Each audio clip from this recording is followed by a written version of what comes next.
friends. So I would ask you to take your seats. Little by little, we will be starting.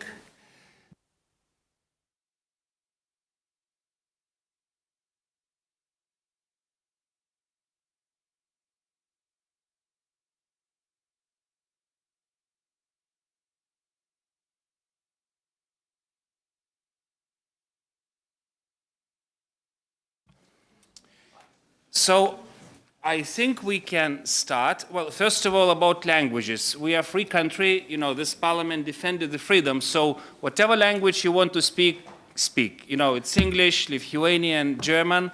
Yeah, and just few words about the forum. This is 18th year of the forum. So forum reached the maturity.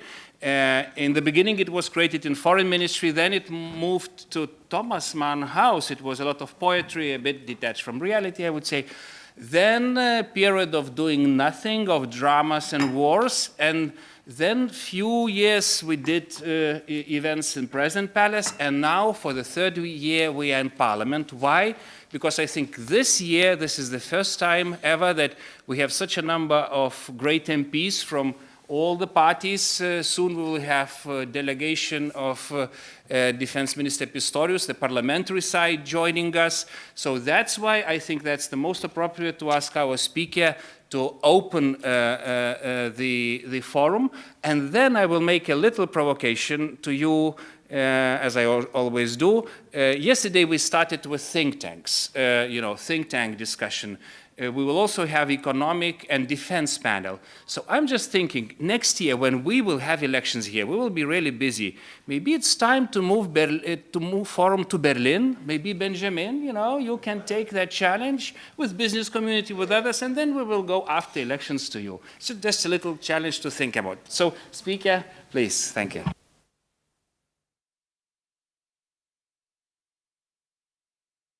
Dear parliamentary colleagues, excellencies, ambassadors, distinguished guests, it's really a pleasure to welcome all of you in Seimas again before Christmas. We have this very, very nice tradition, and I'm so glad that each year it grows and builds up on achievements of the previous year. So thank you so much for being here.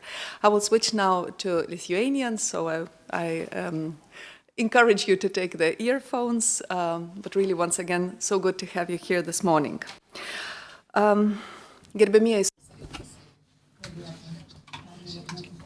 Ladies and gentlemen, let me express my sincere gratitude to the Lithuanian German Forum and all other partners of this conference for maintaining the tradition of bringing together, as the year draws to a close, politicians, journalists, diplomats, representatives of businesses and academia to discuss the state of relations between Lithuania and Germany. This initiative highlights our shared ambition to strengthen bilateral relations and to create a favorable environment for constructive dialogue. I highly appreciate the activities of the Lithuanian German Forum and the ambitious tasks it has set itself. Without the active involvement and engagement of the public and its individual groups, the development of the Lithuanian-German strategic partnership would be impossible. After all, cross-border relations are made up of lively and interesting people-to-people interactions, so natural human contacts between Lithuania and Germany are extremely important. Only with your help will we be able to achieve, as I have said publicly on several occasions, more Germany in Lithuania and more Lithuania in Germany. Today, we need that strong link between the two peoples and states, and the understanding and support of Germany more than at any time in the last 20 or 30 years. Europe, and our region in particular, is going through a critical period. The effective response of the European community and our common commitment to the challenges posed by the war launched by Russia against Ukraine depend crucially on Berlin's leadership in protecting the European security architecture based on international law. We sincerely thank Germany for its strong commitment to our shared security objectives, which manifests itself in Germany's role as a framework nation of the NATO forward presence in Lithuania and in the strategic decisions to deploy the German brigade. This decisive action not only enhances NATO's deterrence capabilities, it also helps to establish a high security threshold. It also puts into practice the solidarity clause, which further consolidates a European security architecture based on solidarity and trust. Let me assure our friends from Germany that Lithuania will do its utmost to ensure that German soldiers and their families feel welcome, respected, and comfortable here. I stressed this yesterday to the visiting German Defense Minister Boris Pistorius. The deployment of the German brigade in Lithuania represents a qualitatively new stage in our bilateral relations. Above all, of course, this step strengthens the security and defense ties between our two countries. But it also offers significant opportunities for enhanced cooperation in the fields of economy, culture, and education. The arrival of German troops can serve as a catalyst for boosting business ties, trade, investment, and tourism. It can help us to get to know each other's culture better, encourage student and youth exchanges, as well as language learning. It's therefore very important to seize these opportunities to strengthen the Lithuanian-German partnership. And it is in the light of this that I see a very important role of the Lithuanian-German Forum. Just as today, during the visit of the German Minister of Defense to Vilnius, an action plan for the deployment of a German brigade in Lithuania will be signed.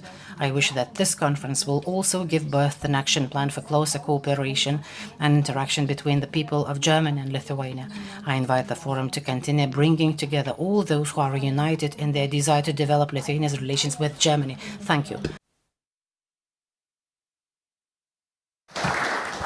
Thank you, Speaker, so much. So, Foreign Minister Gabrielius will be a bit late. He will come maybe more or less at 9. So I think we will proceed with the program, waiting for Foreign Minister to join us. And then maybe I will make few introductory remarks, followed by statement of the President of Lithuanian-German Forum. So when 18 years ago we have created this forum, the main idea was to create a real bilateral link, not only formal one, not only diplomatic. It was 2005. We just joined the EU. We were so romantic. But on the other side, in Berlin, we had Chancellor Schröder, who was not so romantic about us. So we thought, okay, let's take some time and create, human links, create think tank links, cultural links, business links, links between politicians. And actually, now when I see the road that we made in 18 years, that's tremendous. I think this is the biggest success of relations, bilateral relations in 18 years, also taking into account that in the beginning strategic partners of Lithuania were kind of usual suspects. Washington, also Poland. Germany was not among strategic partners of Lithuania. But now it became a giant. We are still trying to understand how much we can do together. And I would summarize like this, knowing that exactly in this forum, like Speaker mentioned, 1 year ago, the whole drama about German brigade started. We were not completely in line where this will actually go. But today we are celebrating historic deal between Lithuanians and Germans in this area, knowing that Lithuanian-German business today is leading in all parameters, investments, trade, take any aspect of it. I think we really achieved a lot in this Lithuanian bilateral track. But what I would, again, challenge participants of this conference today, think, how can we make the world better together? Because we achieved so much. The potential, the leadership of Lithuanian and Germans on bilateral relations is really tremendous.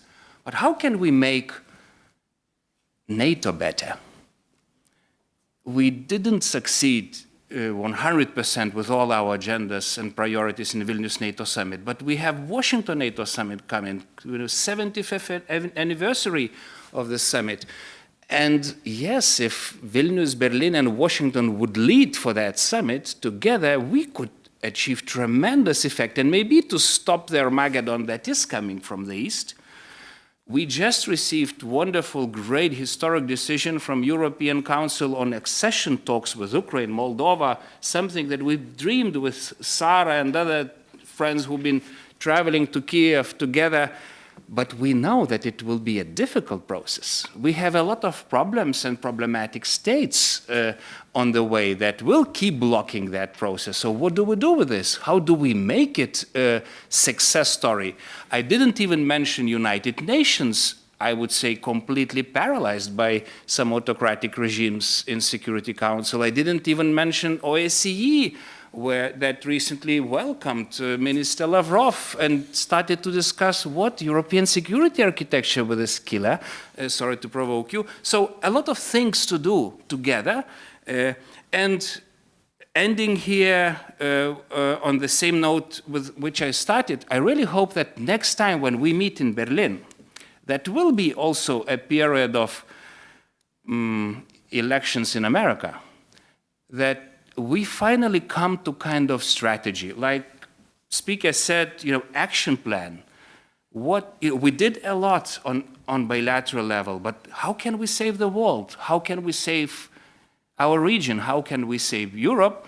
This is for discussion in Berlin next year. Benjamin, I'm trying to promote his great ideas. He's the one who wants to make Baltic voice heard in Berlin.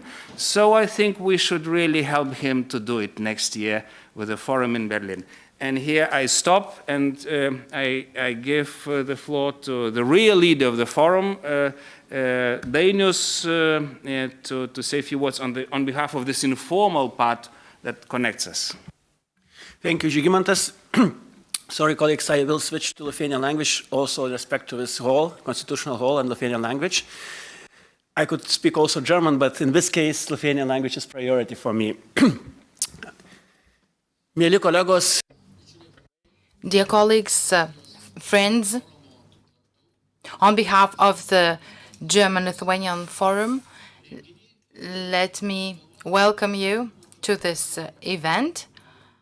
Together with Žygimantas, we agreed to present the first remarks and focus on military, economic, or other matters. I recalled 1990s.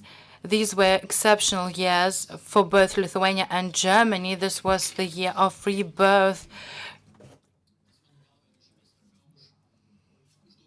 which is much more important than many other international formats.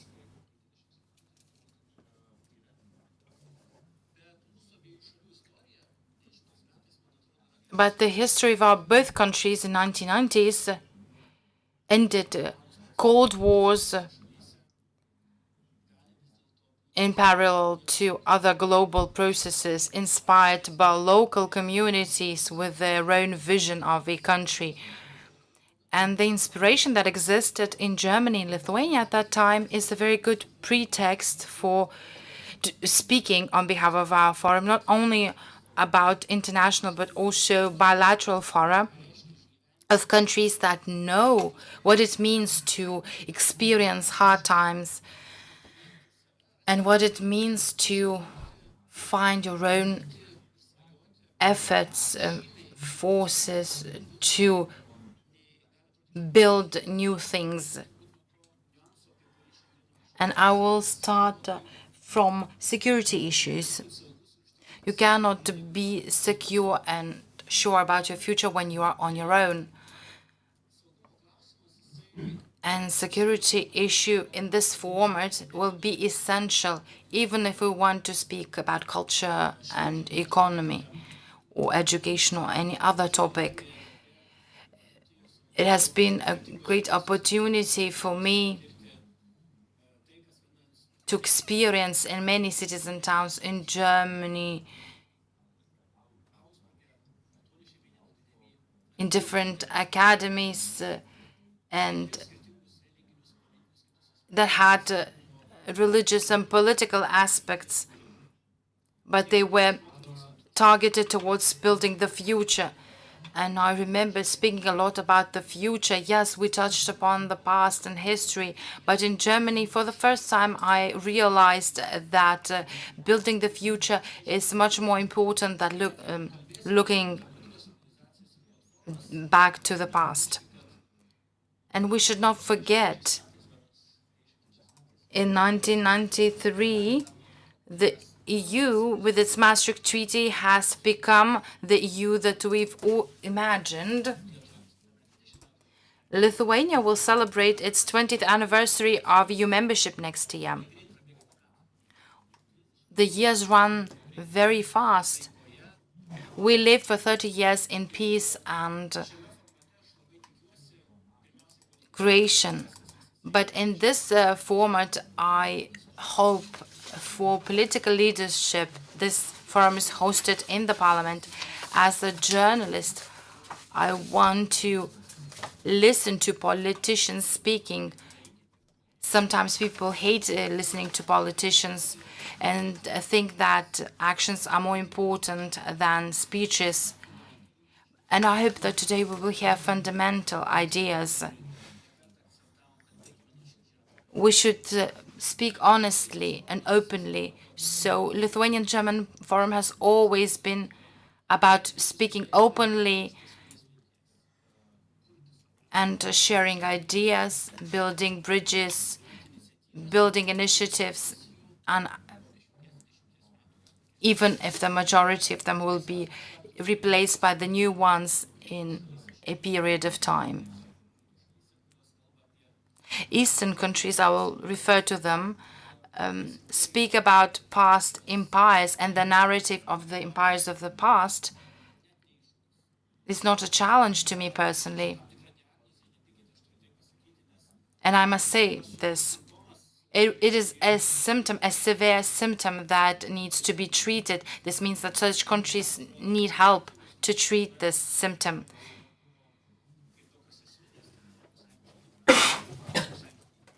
We used to speak about the development and enlargement of the European Union, and these ideas should not be forgotten. And I hope that this forum will become the platform for exchange of such ideas. We have to build our future. We have to enlarge the European Union. I have a lot of friends, journalists around the world, in Armenia, in Ukraine and other countries that understand European values. So let us discuss. And on behalf of the forum, I'll put it in a simple words. We will be helping you as much as we can. I wish you a good forum. So much for Foreign Minister. He is coming. We have a lot of important visitors today in the town.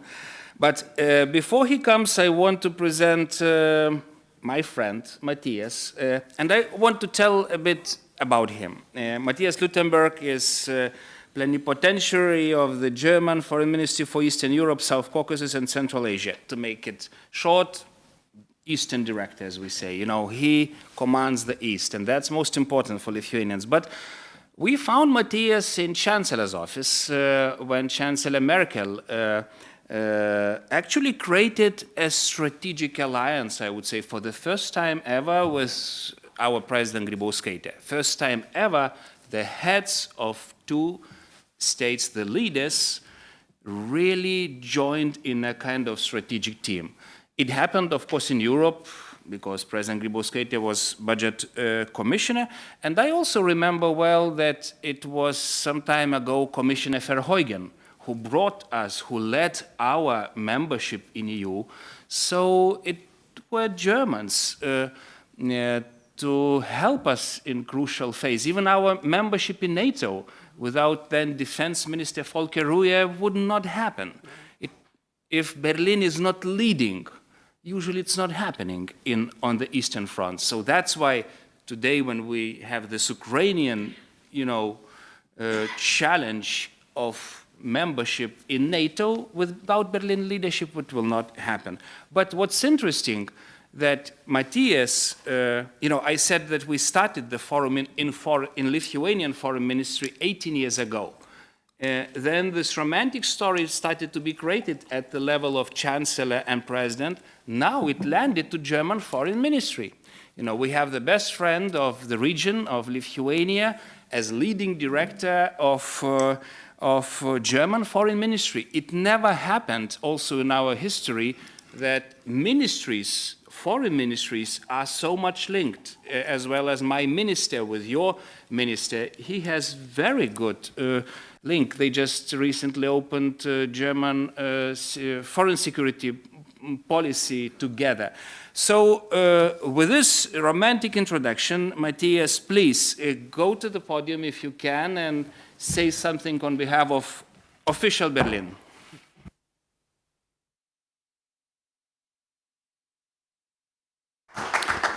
Thank you very much, Madam Speaker, Smice Nielsen, dear Žygis, Mr. Racevices, Excellencies, ladies and gentlemen, honorable members of Parliament from both Lithuania and Germany. I'm very glad to be in Vilnius today to pay tribute to our deep and trustful relationship in challenging times.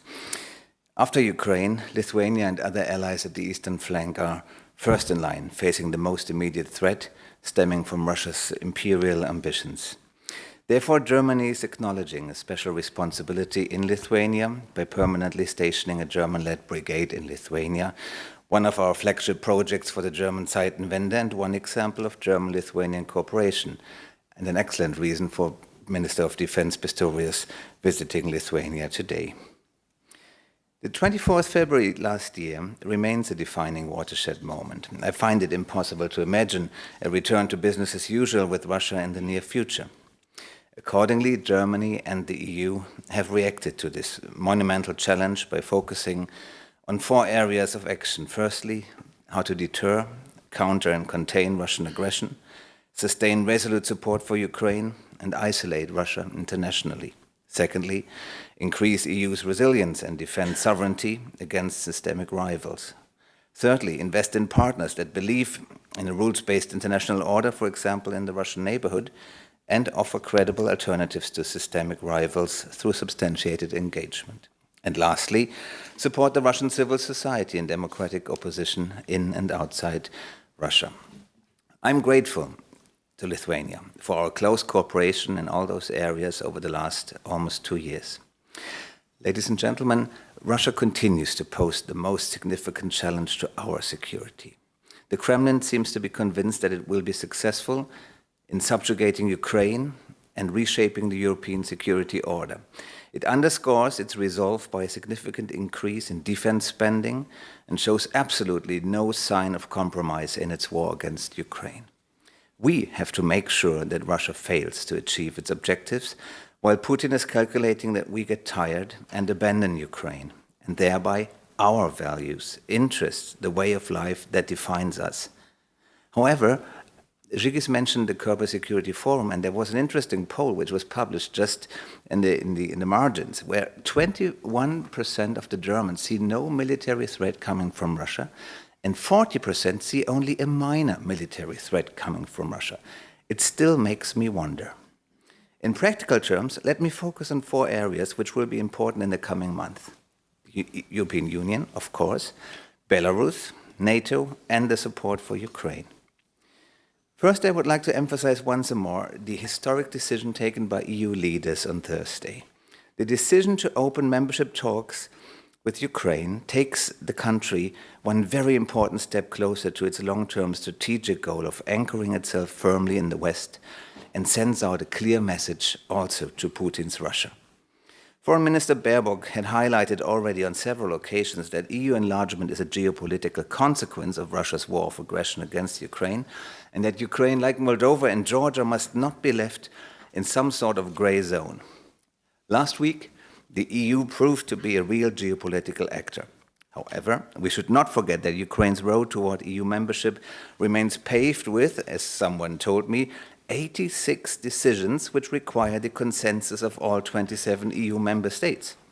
Therefore, we definitely need a strategy to address the concerns of all EU member states. How to do its best is not easy to answer. The question remains very much open, and maybe this forum is a good opportunity to listen to the advice of our Lithuanian colleagues. I have the honor to welcome Minister Landsbergis with us. Good morning. At any rate, we should do all we can in order to support Ukraine in its reform efforts. Its track record under most difficult conditions can only be described as very impressive. However, Ukraine's way towards EU membership is not a sprint, but rather a marathon.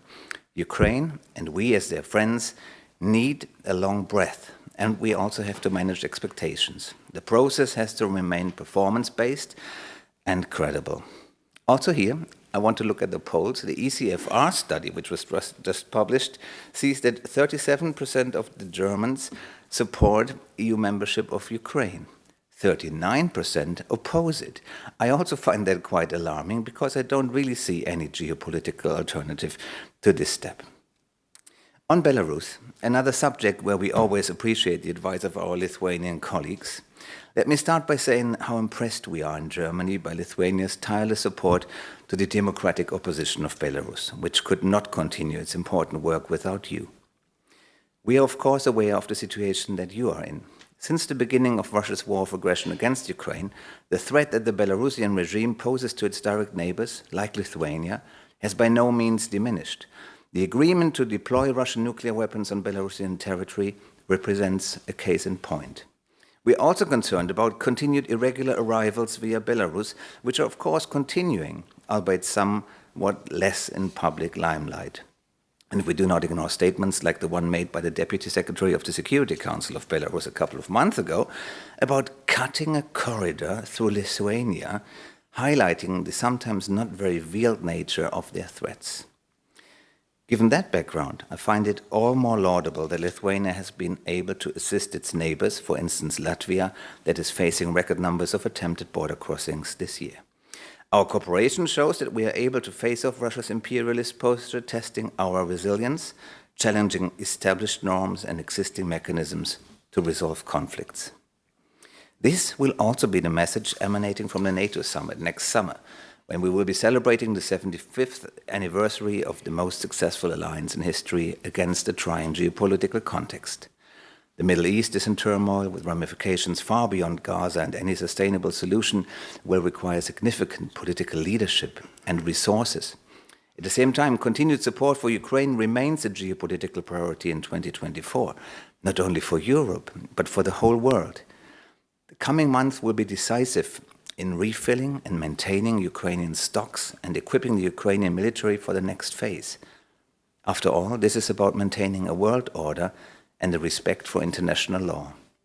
In addition, we will convene the summit in the midst of an election campaign in the United States and in a US geopolitical environment increasingly focused on the Indo-Pacific and the US competition with China. Moreover, it is paramount that at the summit in Washington, we present a strong and united alliance, not only to our adversaries, but also to ourselves. We have to show, especially to the American public, that this alliance makes all of us stronger, and that we Europeans contribute our share to defending freedom and security on our continent. With regard to Ukraine, but also the current turbulent geopolitical waters more broadly, we are required to sensitize the public for the need to safeguard our European security structure, and that we would face much higher cost should Russia prevail.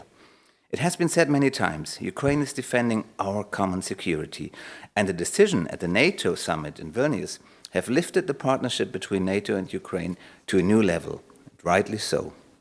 The NATO-Ukraine Council, the annual national program for reforms, and the comprehensive assistance package for support will bring Ukraine closer to NATO and deepen our relations with Ukraine even further. Beyond that, NATO and Ukraine have taken important decisions to further strengthen deterrence and defense since the Vilnius summit.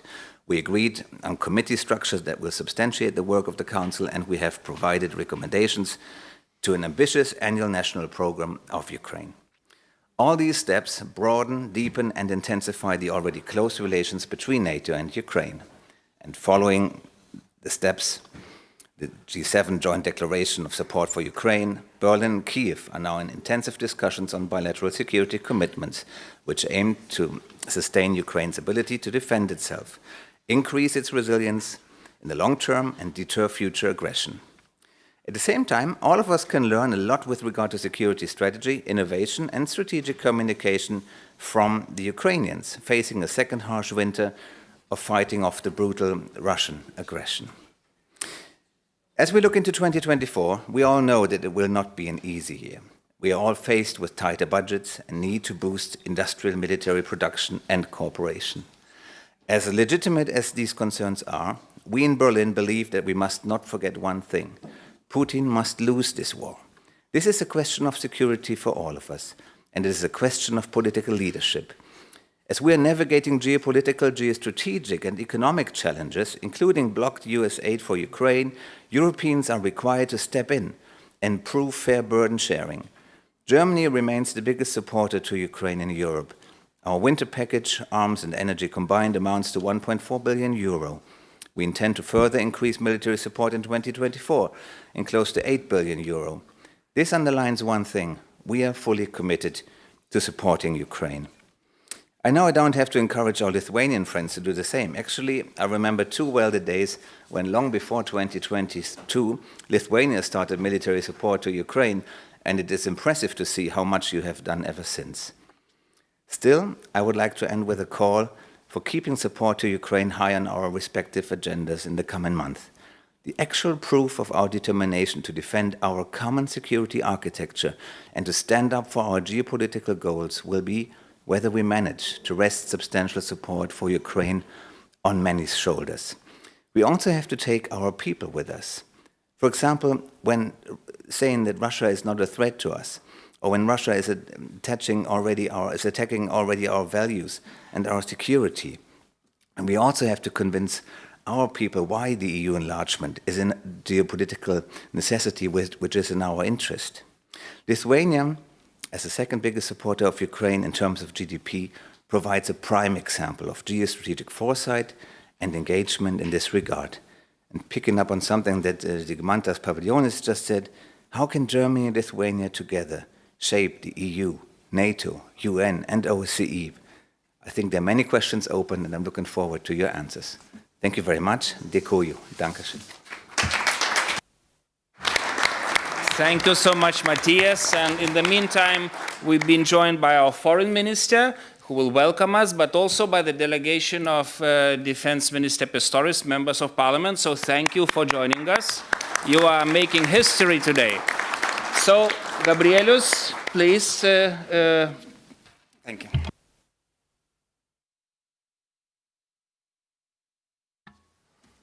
Dear Speaker, dear ambassadors, dear friends, ladies and gentlemen, I'm glad to welcome you all here at this annual meeting of the Lithuanian-German Forum. It is a pleasure because I'm among close friends, and we can all be proud of what has been achieved since the forum started 18 years ago. Economic cooperation between Lithuania and Germany is thriving, and mutual investments are beating the odds. But it's also a challenge because after years of working together in a peaceful environment, we are facing a new kind of reality, one of war and unpredictability. As much as our two countries would find it painful, we are now back to the days when a wall is once again rising in Europe. Luckily, it will not be called the Berlin Wall this time, but the events we are witnessing in Ukraine may well determine which city will have an unfortunate fate of lending this wall its new name.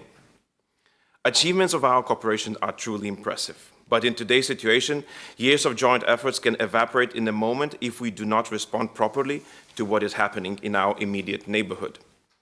We cannot pretend that events in and about Ukraine take place in other side of some imagined or virtual screen, which we could turn off, hit pause, lower the sound, and naively hope nothing would affect us.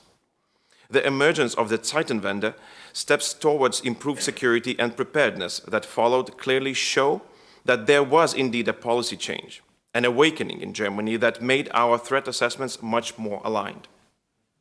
Germany's decision to deploy over 5,000 troops in Lithuania is a decision of geostrategic, geopolitical, and even geoeconomic importance for both countries.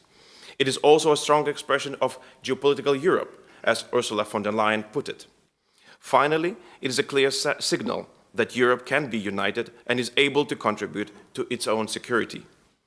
Lithuania deeply appreciates Germany's choice to permanently station the brigade in our country.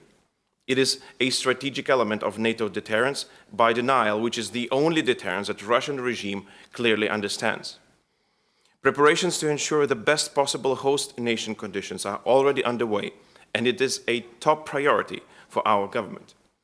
Today's signature of the implementation roadmap by our Ministries of Defense sets the preparation on the good track so that the brigade can fully settle here in just a few short years. While the brigade is above all an investment into our collective NATO security, there is no doubt it will also become a catalyst that brings our societies that much closer. And that is precisely where this forum can unleash its full potential. More Germans will discover Lithuania and come back to do business here. More Lithuanians will discover interest to expand their German vocabulary beyond the word Zeitenwende. Our children will be growing up together and chart their future as fellow Europeans. The task of this forum will be to inspire, promote, and foster this common future, to embrace the goal of more Germany in Lithuania and more Lithuania in Germany. So thank you all for dedicating your time to think and discuss our common path. Ačiū and Dankeschön.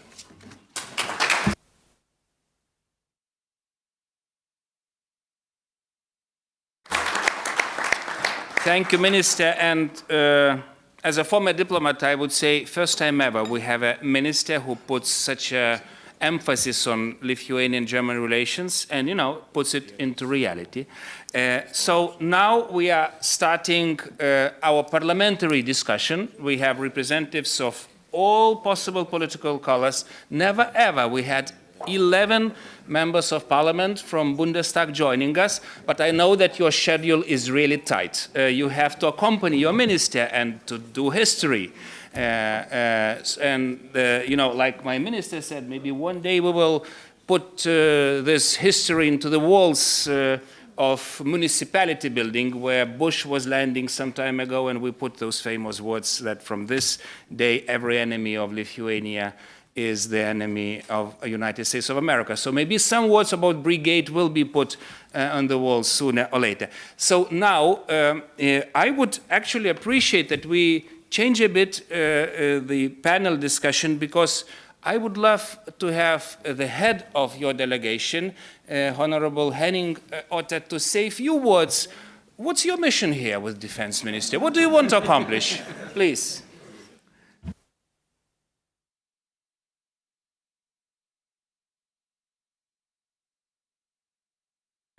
Thank you very much, my friend, for your kind words. Our mission is friendship. Our mission is friendship. So,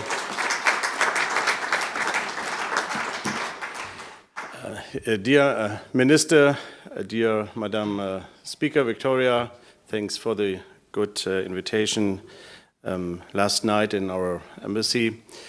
Dear colleagues, dear member of this conference, it's a pleasure for us to be here to join this conference. We are a delegation with our Defense Minister, Minister Pistorius, colleagues from the Social Democrats, from the Liberals, from the Green, and from the Christ Democrats.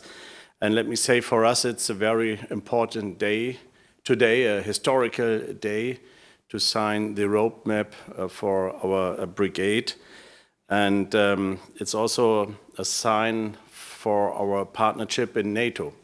We have huge challenges in our world concerning the attack of Hamas in Israel, or conflict probably with in Indo-Pacific room. But the huge challenge for all us is the war in Ukraine, the attack of Russia by Russia. And therefore we have to strengthen the NATO eastern flank. This is a very important task for us all. A very good sign is that we are closer together than ever in NATO and also in the European Union. Finland and Sweden will join our NATO family. That's very important for us. You in Lithuania, you have a very special situation concerning Kaliningrad and Belarus and the Suwalki Gap. And therefore, it's clear for us to stand close together with you. It's a decision in Germany to bring a brigade to Lithuania. It's a hard job for us because concerning the staff and the budget and the equipment. But the message is fully clear. We want to bring this brigade to you, to Lithuania. We are standing all close together with this decision, and we are looking forward. We are going to reach the 2% next day. We have next year. We have a 1 billion extra budget for the equipment of our Bundeswehr. And that will be the message for the Christmas party and for the next year. We are looking forward for this brigade. For us, it's very important to be here to sign this roadmap. We are all together, standing all together closer than ever for freedom and for peace in our NATO family and in our European Union. And it's a very good partnership. It's a friendship between Germany and Lithuania, and therefore we are here today. Thank you for your invitation, and have a good conference, and all the best to you. Thank you very much. Thank you so much.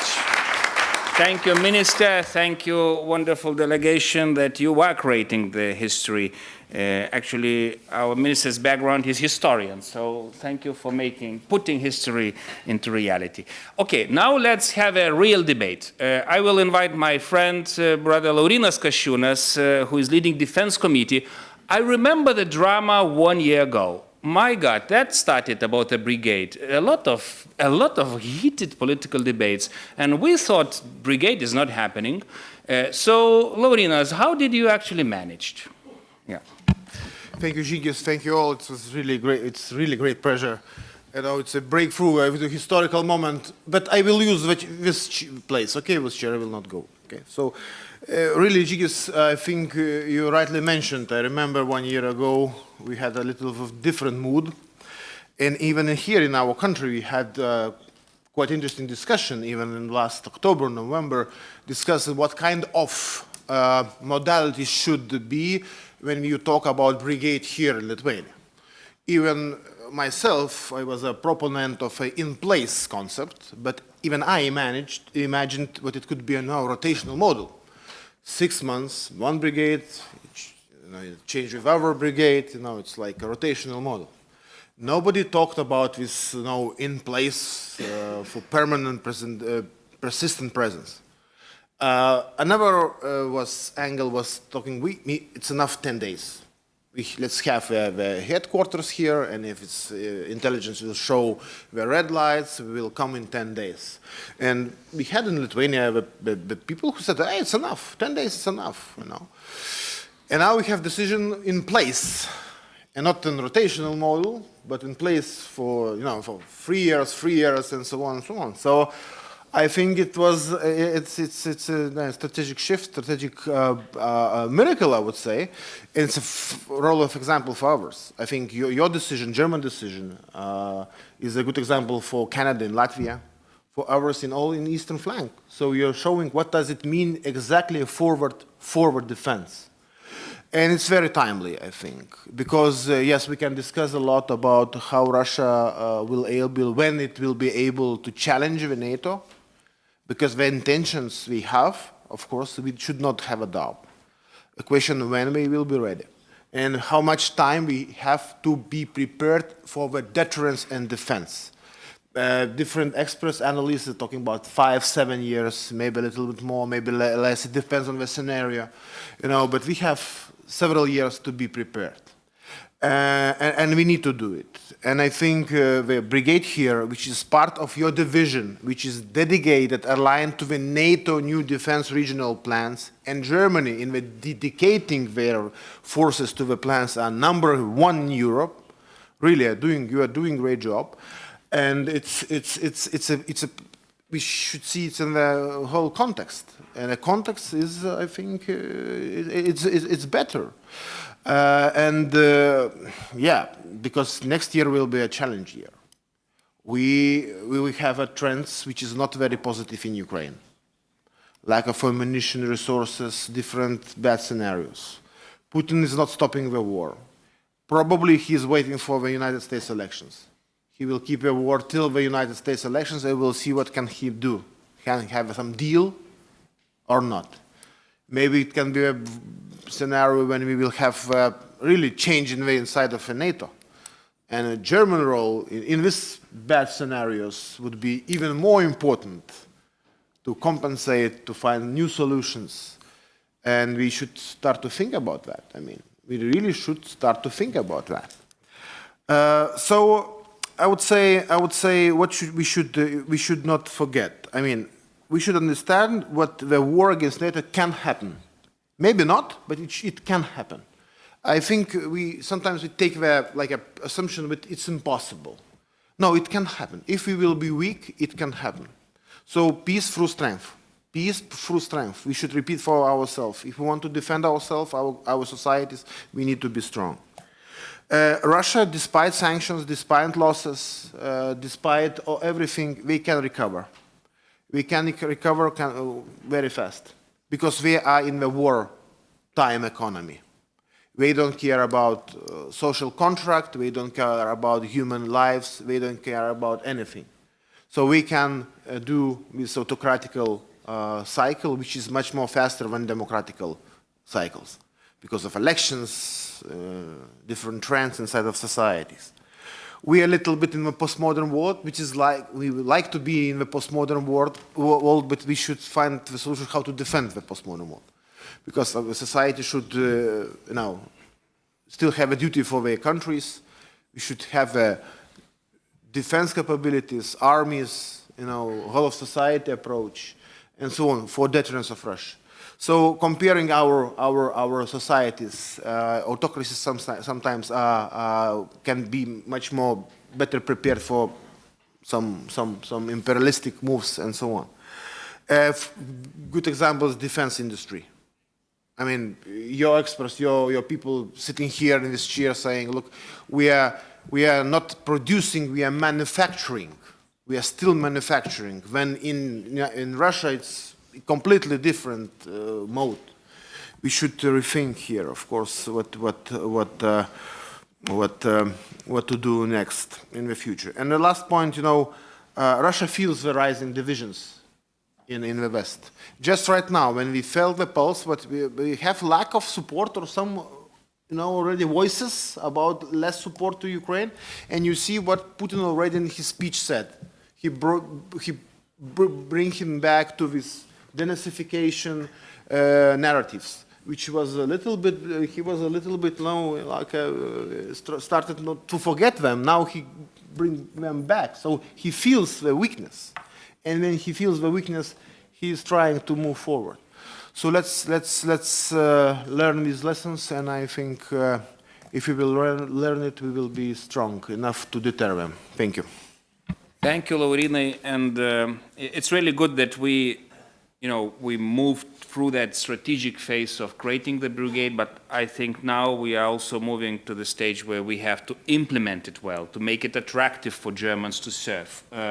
I'm putting those questions maybe then later Dovilė Šakalienė, who is representing opposition, who can say a few words, how can we make it actually attractive for Germans? How can we make it success story for Germans to serve here? But before we do it, I'm trying to create some opposition, gender balance, and also geographical balance. Now, Thomas N., who is a deputy chairman of Foreign Affairs Committee, who represents the opposition, with whom we traveled many times to Kiev together, just maybe provoking you a bit. Yesterday in the discussion of think tanks, Benjamin Tallis and a lot of great think tanks were challenging the current course of Germany, saying it's good, but it's not enough. It's not a strategy. It's just a turn. But whether Germany measures its politics in kind of trying to get the success, trying to get a victory, because if Germany and current Washington, current administration in US is just doing what they're doing right now, it creates an image that we are going to stalemate and we are going to another bad peace that will lead to the war, the serious war with NATO. So is it the strategy? Like having no strategy, is it the strategy? Because it's not the strategy having no strategy. So I'm challenging you just to say, can we have a strategy in Berlin finally? Thank you, Sigis. That's not really challenging me because that is what I'm always saying. Maybe it's easier from an opposition point of view, but you're absolutely right. And that is what I like being here because when discussing in this panel, I think the last 2 times I was here, it always sounds easy and maybe it is easy. You always tell us just listen and act accordingly, and that's really the challenge we have. I think we sent a clear message in the beginning, 1.5 years ago, when this brutal Russian attack was started, a clear message as a common team in Europe and in the Western world. But from that time on, I think there were too many signs of weakness in between. Every time we discuss a weapon system, whether we can provide it or not, it may be escalating, whatever. I never understand what that actually means, because how can you more escalate than what you see on the battlefield already? So I think we need to stop these signs of weakness, and we need to act always from a position of strengths. And that also means that we cannot say, well, we are number 2 in supporting, or and we reserved 8 billion for next year. And actually, we need to really see if that, as you said, helps achieving the objectives. And I think we are by far not where we need to be, and we really need to deliver now, and that is, as Larinus mentioned, from ramping up the production in weapon systems, in ammunition.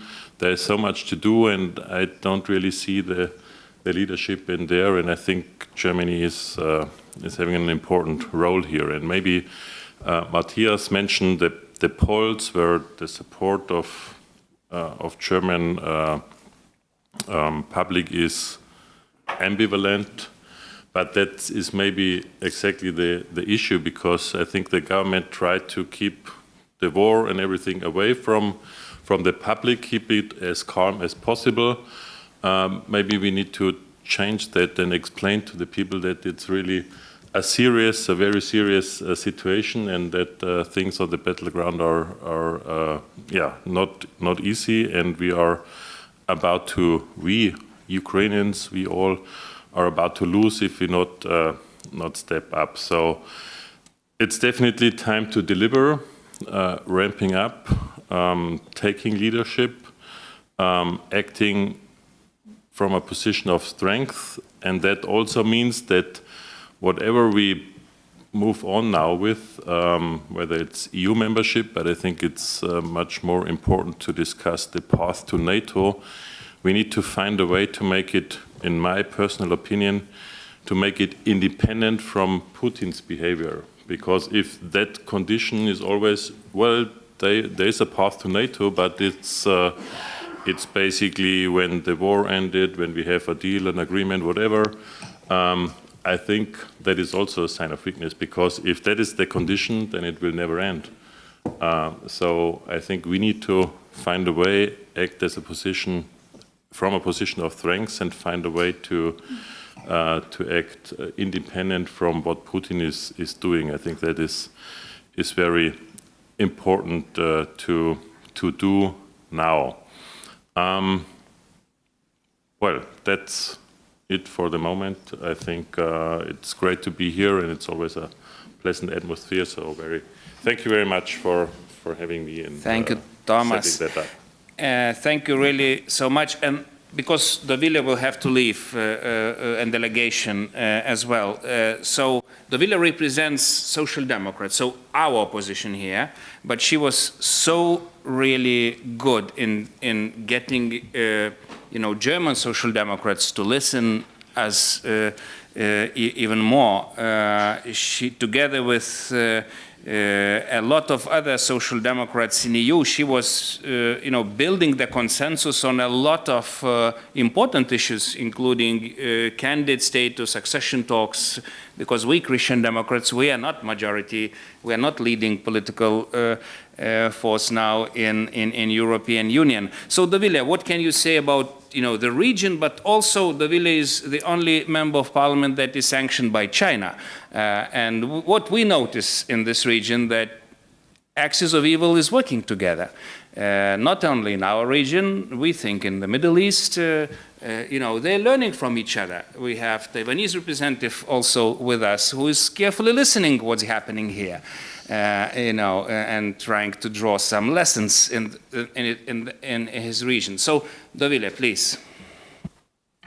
Thank you, Žygis. So, before I start, I just wanted to say that nothing matters what you say if those who listen do not understand you. So, therefore, really a huge thanks to SPD leader Lars Klingbeil and to SPD itself, who made a huge transition. And I understand that for social democrats everywhere, it's really difficult to go from social affairs to defense and security issues, but nevertheless this is happening because we do not have any choice. So looking at our current situation, I think that there are some points worth mentioning. So first of all, we have witnessed unprecedented transition, both when we look at the aspect of the whole West, when paranoid Eastern Europeans, were listened to, but more importantly, when changes happened. And I think that Germany is the most inspiring example.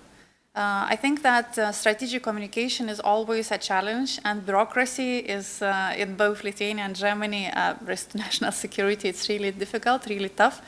But Germany has made so much, has made such a big change and has done so much in such a short time span that it is unbelievable. I still remember how Germany has weaned off the needle of Russian energy in just 10 months.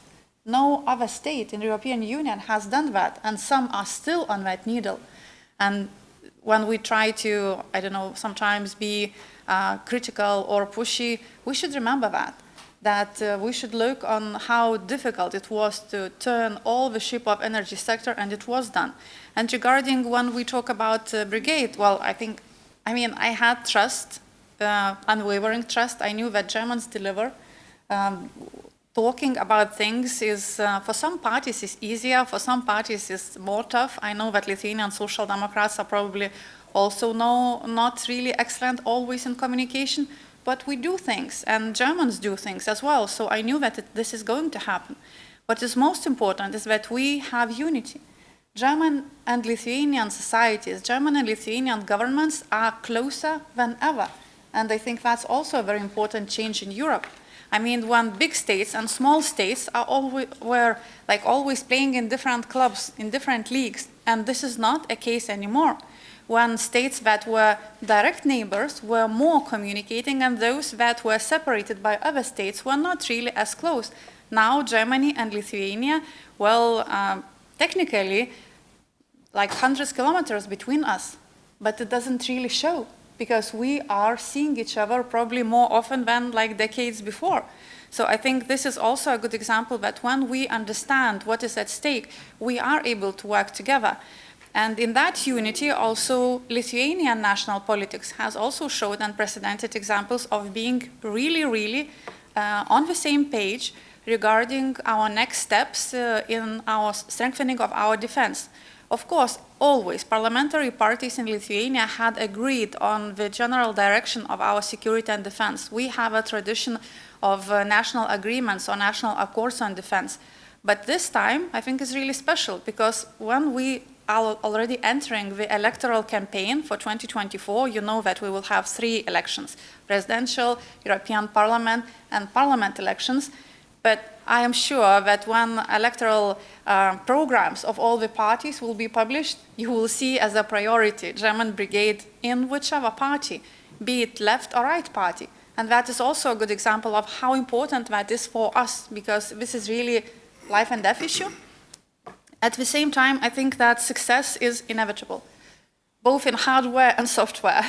I mean, we are really surpassing ourselves when we talk about logistics warehouses, training polygons, soldiers' barracks, military mobility package, and etc. We are moving faster than we used to. We were not very successful in large infrastructural projects, and I mean, we from opposition were very critical about that, but this is getting better very swiftly. And I think this is inspiring for our own society, that we can do much better when we work together and when we understand, you know, what is breathing down our neck. Regarding the cultural part, Germany is already among top 3 nations in Lithuania, top most liked nations, most trusted nations, nations that are considered most friendly. So I think when we add to that more cultural exchange programs, when we look at possibility to connect more, like on education level, on society level, when we have thousands of Germans living in Lithuania and they see how welcome they are, because we really like you and we are really willing to work more with you, I think this is going to expand beyond the brigade, and I think this is a very good example for Europe as well, because we have had some tough neighborly times, and I think that with new government in Poland, maybe also certain tensions are going to kind of calm down, and maybe we could have some nice, even trilateral formats. That would be really a nice hope. And then about China factor shortly. Yeah, this is something that is really difficult for both of us. United States were not kidding when they said that we need to raise our defense capacity significantly and swiftly. And I think that Germany is the country which really is actually doing that. Not only because, who could ever imagine that you will reach 2% GDP for defense, and you are very close to reaching that next year, as I understand. So this is one of the important changes, not only related to your brigade in Lithuania, but also to your point of view about ability and what maybe moral obligation of Germany to pull its own weight when we talk about the defense capabilities of the EU bloc, so that United States doesn't have to have a disproportional contribution, especially when we look at the coming elections in the United States and Mr. Trump's position, because one thing that he has always said is matching. Why does United States have to pull all the weight if European Union doesn't really contribute enough? So this change, which is happening, is also essential for the global stability. China is going to take next steps quite soon, and certain processes that are already happening around the Taiwan Strait and that will intensify in the course of presidential elections in Taiwan will pose us also with a very huge challenge, how we will fare together, how we will fare when we look at the evil axis of Russia, China, North Korea, Iran, which is strengthening and their cooperation is getting closer, and when we still see commercial level military cooperation between China and Russia. This is on the verge of becoming political level military cooperation and support. Only when we look at the meeting schedule, Xi Jinping has met Putin over 40 times. That shows a very clear priority over all other states in the region. And therefore, when we look at what is happening in Lithuania with the German brigade, this is a piece, a puzzle of a much bigger picture, which is going to define if in 2030 we are going to have all those democratic forums and feel free, independent, and not sitting in the bomb shelters. Our preparation in the coming years is going to decide that. And I think that the biggest lesson in Ukraine is believing that if it's not convenient to attack, if the intel is bad, that Russia will not attack. Let's not make that mistake again. Thank you. Thank you, Dovile, so much. And, well, I would say like this, though we have discussions, sometimes heated on foreign policy, but we achieved a big historic result today with Germans, but on the other hand, just trying to explain where the heat is coming from, we have kind of over-expectation about German role, and I think for very good reasons. Because nobody knows how the elections will actually end in America. Nobody knows what will happen with our free and democratic world in 1 year. Putin counts on it. And we simply want Berlin to grasp this reality with all its seriousness. It's still time to make right decisions now before new Pearl Harbors are happening. We can still do it in a peaceful, rational way. And that's why we convene those forums of all the political parties and groups trying to do it now, before it's not too late, before we do not only react. And now I will turn to Sara Nani, and I would say German Greens, like foreign policy-wise, were always quite close to us, though I'm Christian Democrat. I remember Sergei Lagodinsky, Butikofer, Sara Nani, a lot of great Green politicians coming here and speaking the truth when nobody was listening. But I will also try to challenge you, Sara, though you are also one of the best friends. We traveled together to Kiev as well, twice, I think. You are here the second time. The success of Alternative für Deutschland in Germany, that is your opposite, I think is also the reflection that Berlin doesn't have a strategy. Because when Berlin is still cautious to develop its worldwide strategy, then the populists who are trying to find solutions inside the country, like ostrich policy, they are pumping up everywhere. Look to Hungary. Oh, well, I will not go to any other countries. But this is like phenomenon of AfDs emerging. So if we wait, if we do nothing, if we wait for another Pearl Harbor, it will happen inside the countries, outside the countries. But so you are in the government right now, you know, so why can't you wake up the Berlin in a way? Your foreign ministry is already moving so well. Our ministers are really connected. So is it difficult in Berlin to make it happen? Thanks, Jigis, for the invitation and also for the introduction. And you just asked how we felt last year, because I want to start with that. Last year here in Vilnius was very different for me. And I said a sentence. I said to the media, trust the process, which is a very optimistic thing to do. Trust the process on government-to-government level. I'm telling you today that we have to invest in hearts and minds on both sides. And Mr. Luttenberg just mentioned it, and you were referring to the far right growing in Germany. This has a lot to do with the mission friendship and Mr. Otto was mentioning, which means to understand each other. And we are not there yet between Lithuanians and Germans. We do not understand each other fully. We do not have the same perception of the threat coming from the East. And that is the source of all the problems and challenges that we faced in the last 2 years, but that we will also face in the next years. So we have to work on that. I've been to Rukla for 2 days when I arrived at the end of the last week. There is a lot of enthusiasm among our military leaders and the soldiers. I was so happy to see that. They have so many ideas on how to build the brigade here, how to organize for the living, what about the school, what about my wife. They are already making plans to come back for a permanent stay in Lithuania. They are talking to their friends how they really like the country. And I have a message for you, everybody here. It is a historic decision. It will come with historic challenges.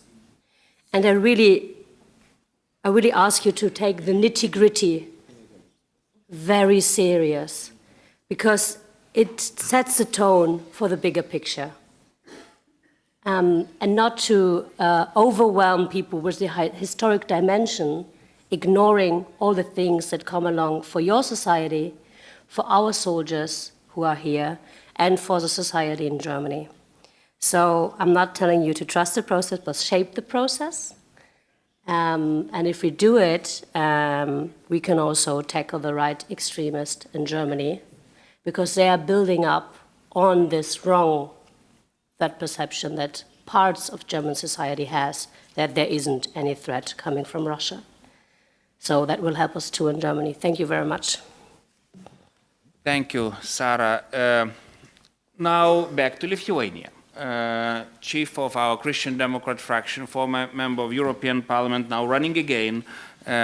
Radvile is the chairman of European Affairs Committee, and in this committee we usually discuss also the future institutional architecture. Honestly, we are really fed up with what Hungary does with the process, really. Though, like 20 years ago, we've been standing more or less in the same position like Hungarians, saying, guys, to block something, it's okay because Berlin and France is not listening to us, so let's block it all. Now, after soon 20 years, we form majority with you. We see those vetoes and actually count how many vetoes Hungary can have in accession process. Together with my former chief negotiator, I was deputy chief negotiator, we counted that Hungary can block the process 70 times. We have 35 chapters to open and close. You have to raise the hand. So how many bribes will we have to pay? Do we have monies? Is it really worth? How can we fix it? So I'm provoking this discussion because actually we have to make this discussion also inside the fraction, inside the parliament. So Radvile, where do we actually go with this situation? Thank you, Žygis. It's not an maybe easy question, but not an easy answer. So first of all, very happy to be among you, and really this is historical days in our country, and seeing such a huge delegation from German side, and the presence of all the other distinguished guests gives us, I think, more hope in these turbulent times, and really while discussing, war not only here among politicians, but with friends around the table. So some said that, psychologically it's a bit more complicated now than it was at the beginning of the war, because when you see the changes and the shifts on the front line, and maybe some fatigue in the international community, it gives you certain signals. But I will definitely transmit the message, that it's nice to be among friends, and to feel the presence of friendship. As regards European Union, so I think that we all witnessed for the past 5 years, or at least it would be easier to say that like 5-6 years ago, EU really felt certain fatigue. And even in the elections of 2019, European elections, I think everybody looked for topics, for the themes, so what message to transmit for the society of the EU, and how to convince people to come to vote. And I think that the European Union was kind of tired of itself, of inventing new topics, finding what to regulate more or less. But I think that the first stage was COVID, and really it again showed that EU is able to work together and to respond jointly. RRF money, and all this. All this common procurement of vaccines and the things that were needed for combating and fighting pandemia. The other thing is war, and of course sanctions, and again it showed that the EU is, yes, it is a big and heavy structure, but it moves forward, and this is most probably it is the strength of it. And the enlargement policy, and I'm very happy to see our ambassadors from Moldova, from Sakartvelo, and I don't see is there from Ukraine, but really I think we all are happy with the outcome. And actually, a week ago, we all thought that it's not going to happen like that, and we were more pessimistic, receiving the signals from the capitals, or certain capital, yeah. So now EU showed it always wanted to be a very visible geopolitical player, and I think these recent decisions made it happen, that it really proved that the EU is able to adopt strategic decisions, and now it has to retain it. So how to do that? As regards refusing veto and going to qualified majority votes, there is no clear coalition, so to say, because I think 10 countries are in this QMV friends group. The other 10 has hesitations. Some others hasn't expressed their opinion yet. But those who hesitate, and Lithuania, I'm saying official position because we around this table or even in our own political group, we have different perspectives. In general, we all agree that this is a huge challenge when one country can always block, and this is the feeling of, how shall I say, that how can it be that one country is always getting, 100% of what they want, and it's demotivating, I think, for the other countries. But there are those two poles and two sides. So one would say that unity is the strength of EU, and if we are managing to adopt decisions unanimously, so it means that this is our strength. Nevertheless, we do it in a compromised way. The others would wish for faster decisions, and especially when we see sanctions policy, enlargement matters. Of course, we would like to have decisions fast. So I think that for upcoming months, there would be, for sure, discussions regarding possible changes, or maybe not the changes of the treaties. As we say now, it's possible to do something even with the existing regulation. But I think that we all, as Europeans, are tired of being, always under one or other country who are dictating in a way the way that EU should go. So maybe there could be some creative solutions. Some would say that, okay, let's use qualified majority vote, but each country has one vote. I know that for the bigger countries it's not an option, so it's just an idea to think about. But in general, of course, Lithuanian society is very much pro-European, and I assume we are good Europeans. It showed, we proved it many times, but in this migration crisis as well, that we had this hybrid attack from Belarus and Russia. I am convinced that, we are much stronger, maybe, have higher self-esteem than 20 years ago when we were joining EU. So I think that the main thing is for us to feel that we are understood.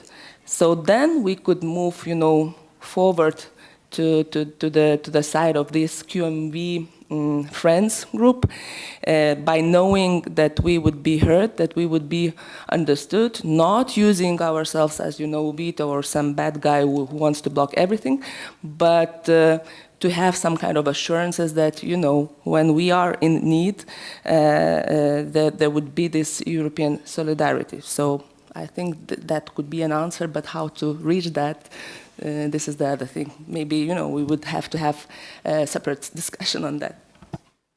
Well, we still have two speakers on my list, chairman of our Baltic group and also great representative of Social Democratic Party, Christian.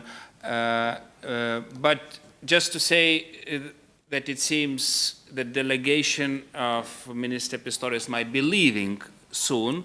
So if anyone wants to ask something or speak with them, this is time to do it, because they will soon leave. We are really grateful for your presence. You create history here by doing, not by speaking like us.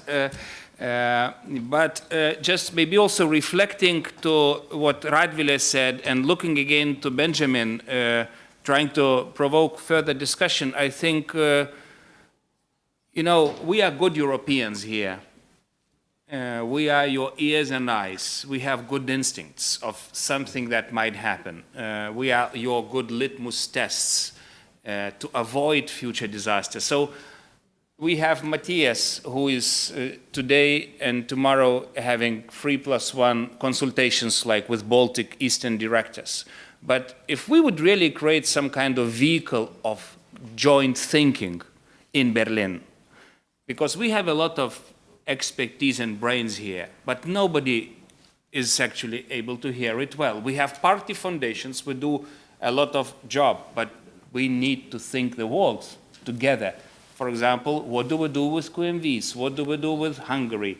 How do we actually make NATO summit work? How do we tackle the perennial problem of United Nations Security Council that is hijacked by autocratic regimes, where Germany is not part of it. We wanted this reform for 20 years ago, and it's not happening.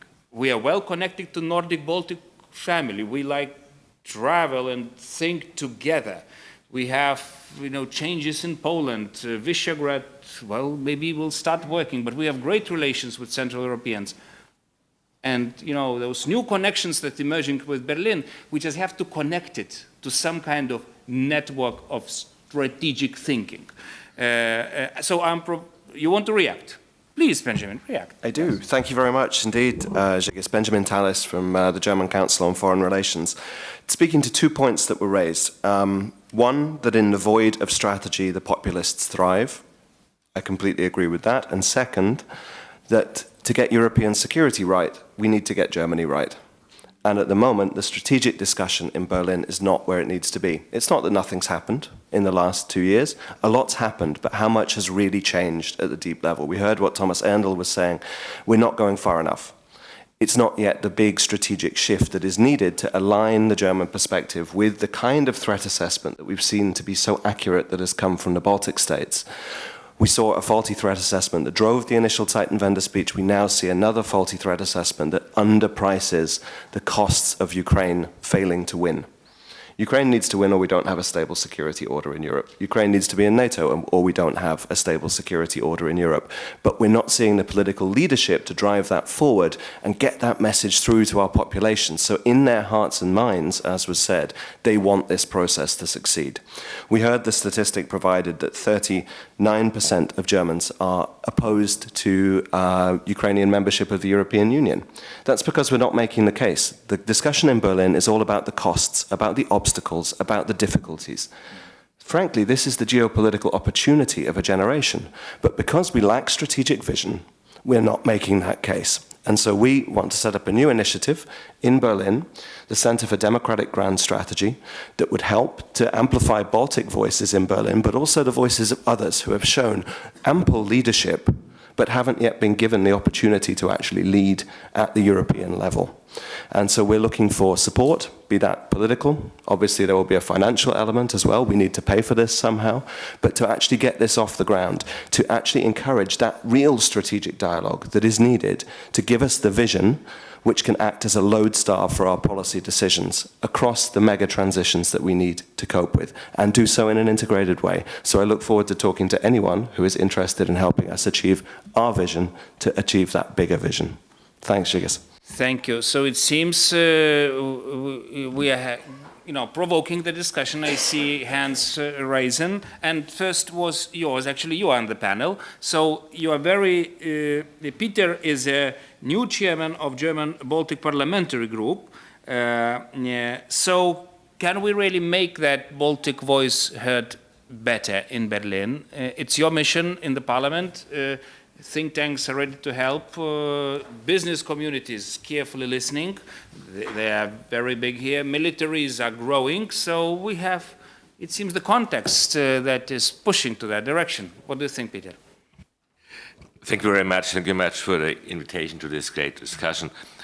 Because of the very special questions, I would like to use the opportunity to use the translator. Wir haben ja gestern Abend schon darüber diskutiert. Es ist immer die Frage, ist das Glas halb voll oder ist es halb leer? Ich glaube, das Glas ist halb voll. The question was whether the glass is full or half empty.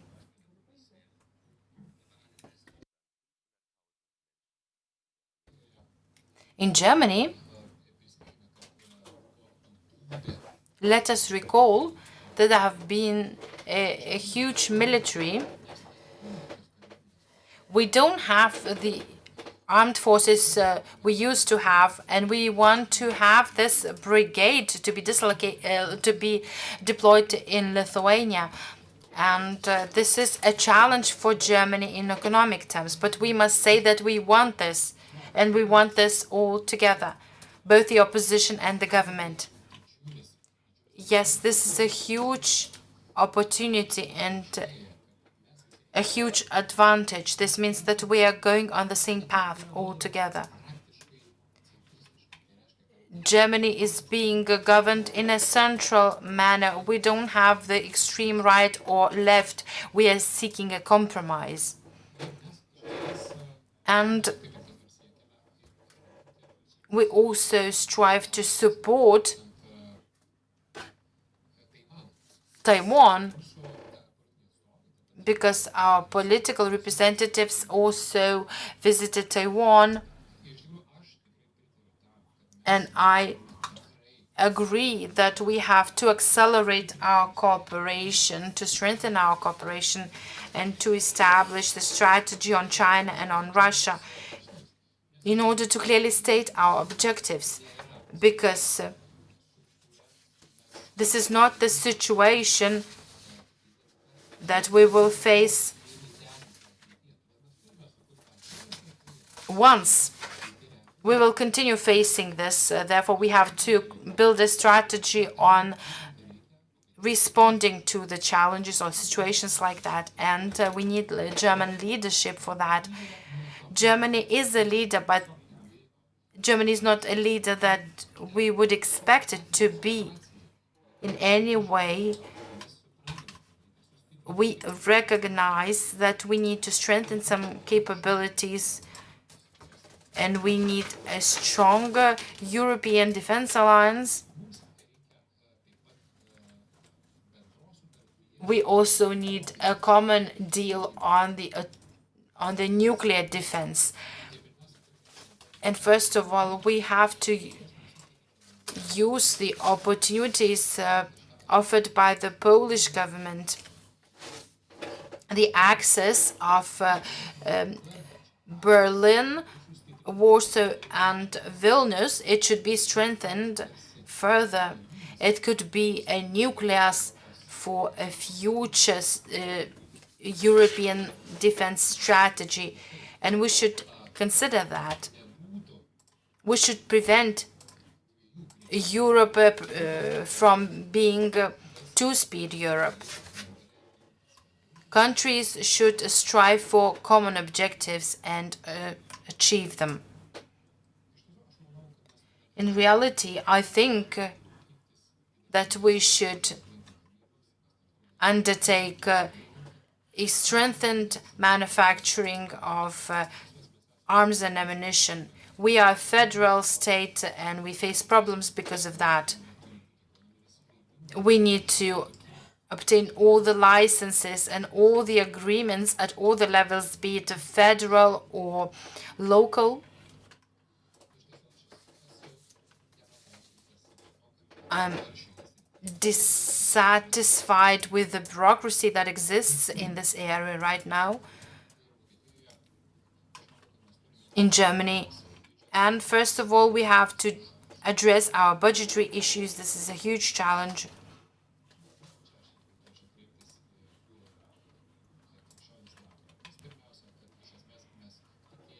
Well, with Christian Democrats, we hope that this budgetary issue would be addressed in a better fashion. But we cannot stand on our own in this region. We need to have partners and to engage in a wider discussion. And only together can we overcome our challenges and problems. Yes, we need to move faster, but we can fill this glass with water. You said, but I see heated reactions of German political parties here. The intra-German debate is starting. I like it so much. But now it should be fair. We should give the word to Christian Klink, who is representing Social Democrats of the Defense Committee. We traveled again together with many of you to Kiev. And can I provoke you with such a question? You know, you had those statements that absence of strategy creates populism.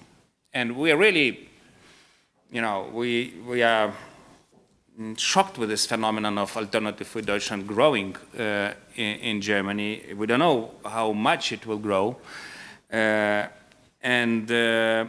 you think it's still time for German Chancellor to really lead on all those questions? Can he make it better? But it's not only Social Democratic Chancellor. I was asking the same question to Matthias yesterday. You should understand that we Lithuanians here, we look to Berlin like to next Washington. I know that German faces are becoming pale when I say that phrase, but you are next Washington for us. Usually in Washington we have president who leads, really. They are leaders there in DC. But here we have a kind of structural problem with German chancellors who lead in a very strange way. We do not understand this. It's not leadership, we think so, but maybe it could be leadership. So how can we fix those German chancellors, please? Well, thank you, Zigis. Thank you for that question, and thank you even more for preparing me yesterday that you would ask a question, so I could at least prepare a bit. Dear colleagues, dear guests, I just wanted to say it's my first time in Lithuania. It's a pleasure and an honor to be there. So thank you all for your great hospitality. But no excuses. I should get back to our question now. I believe. There are some issues that should be addressed or should at least be discussed. So the first is that generally, you know the German society. You all will know it to some extent. Some of you will know it to a very good extent. That because Germans are the German society is quite old. That would be the first point. It's quite wealthy. So the German society is not, in general, not very much open to radical change. So they're not very much open to radical change. That might be a bit difficult. It might be a bit different in the big university cities like Hamburg or Berlin. So, but like the countryside that makes up most also of the electorate, they are not very open to change. It's also, and this is especially true for the field of security policy. So that was when the defeat in the Second World War, and probably a good thing. Yeah, definitely a good thing that we lost the war because that was a very evil government. So after that, we decided that we will never again be imperialist. We will never again be aggressive. We will always be democratic. And this means also we were leaning in our own security architecture. We were leaning very much on the United States. So if the United States don't move, so we probably also won't move. And now it's a very difficult situation for us because I believe things need to be done. And the United States, you know all in which direction that might be going. So they are not. And it's also true that Biden in this Ukraine war context, also Biden did not do some things that would have been necessary. So now as Germans, we have always been leaning on the United States, but now we're in the situation that they don't move, and so we need to take up responsibility. And that's a brand new thing for us. We're not used to that emotional, so maybe not even ready for that, on an emotional level. So this is a quite complex situation. And I believe for Germany, so there is still a lot of work to do, and it's great that Pistorius is here today, and it's great that you guys are here today, and it's great we have at the conference. I think for Germany's standards, we did something. So it's not nothing, but we all agree that much more needs to be done. And so I believe your question was on point, regarding the mindset. And of course, in the German political system, the chancellor is the definitive, is the central figure. It's clearly in the constitution that the chancellor sets the guidelines. And I'm glad that you put also Angela Merkel in the equation.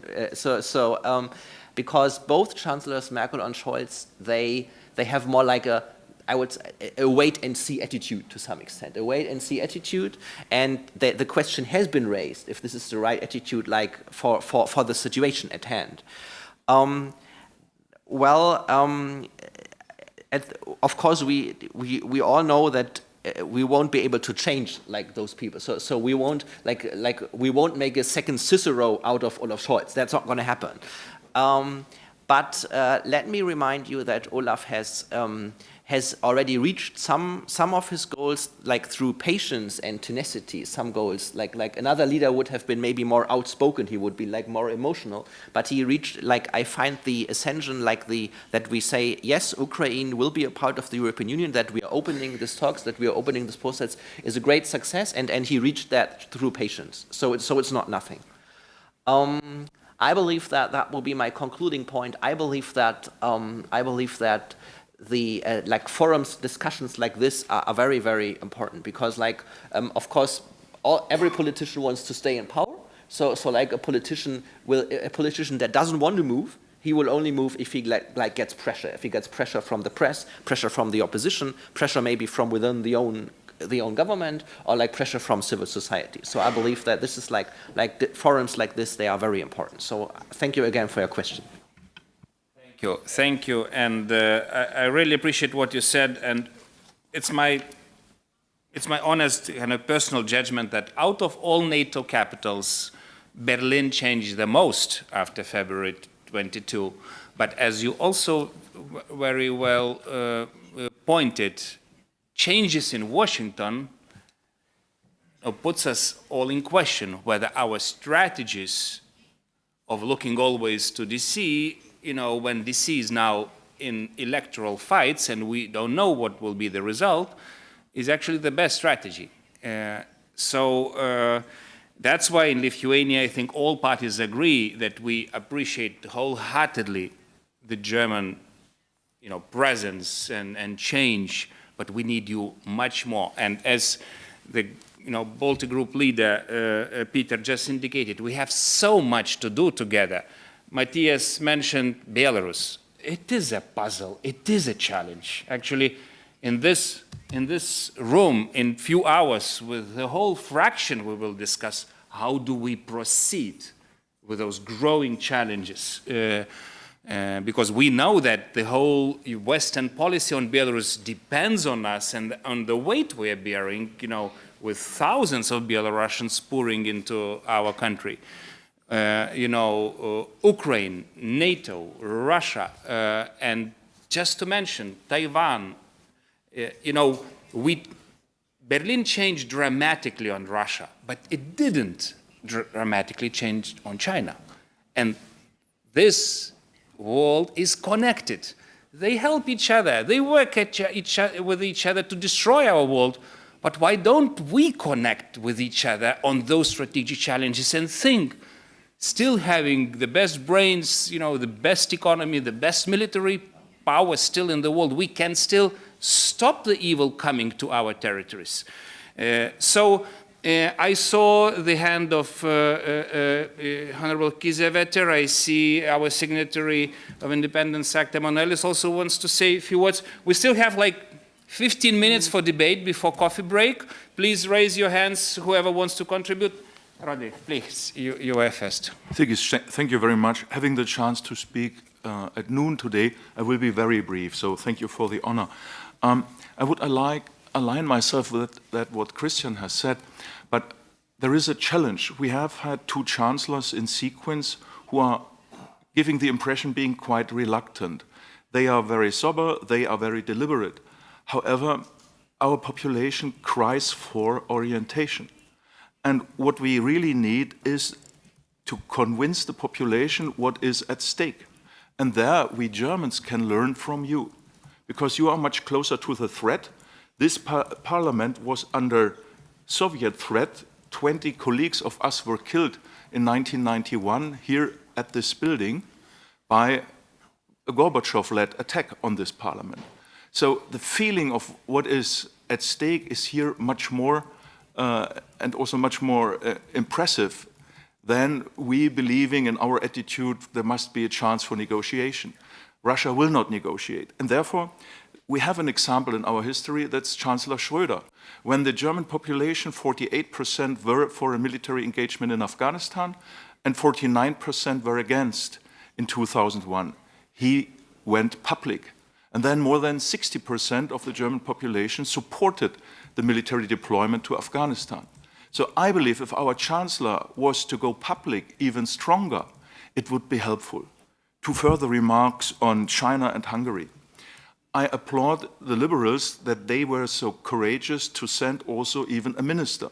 However, in Germany, there is a silent agreement, Matthias Lüttenberg, that the heads of the Committee of Foreign Affairs, Defense Affairs, or members of the Defense Ministry and Foreign Ministry of Taiwan are not allowed to visit Germany.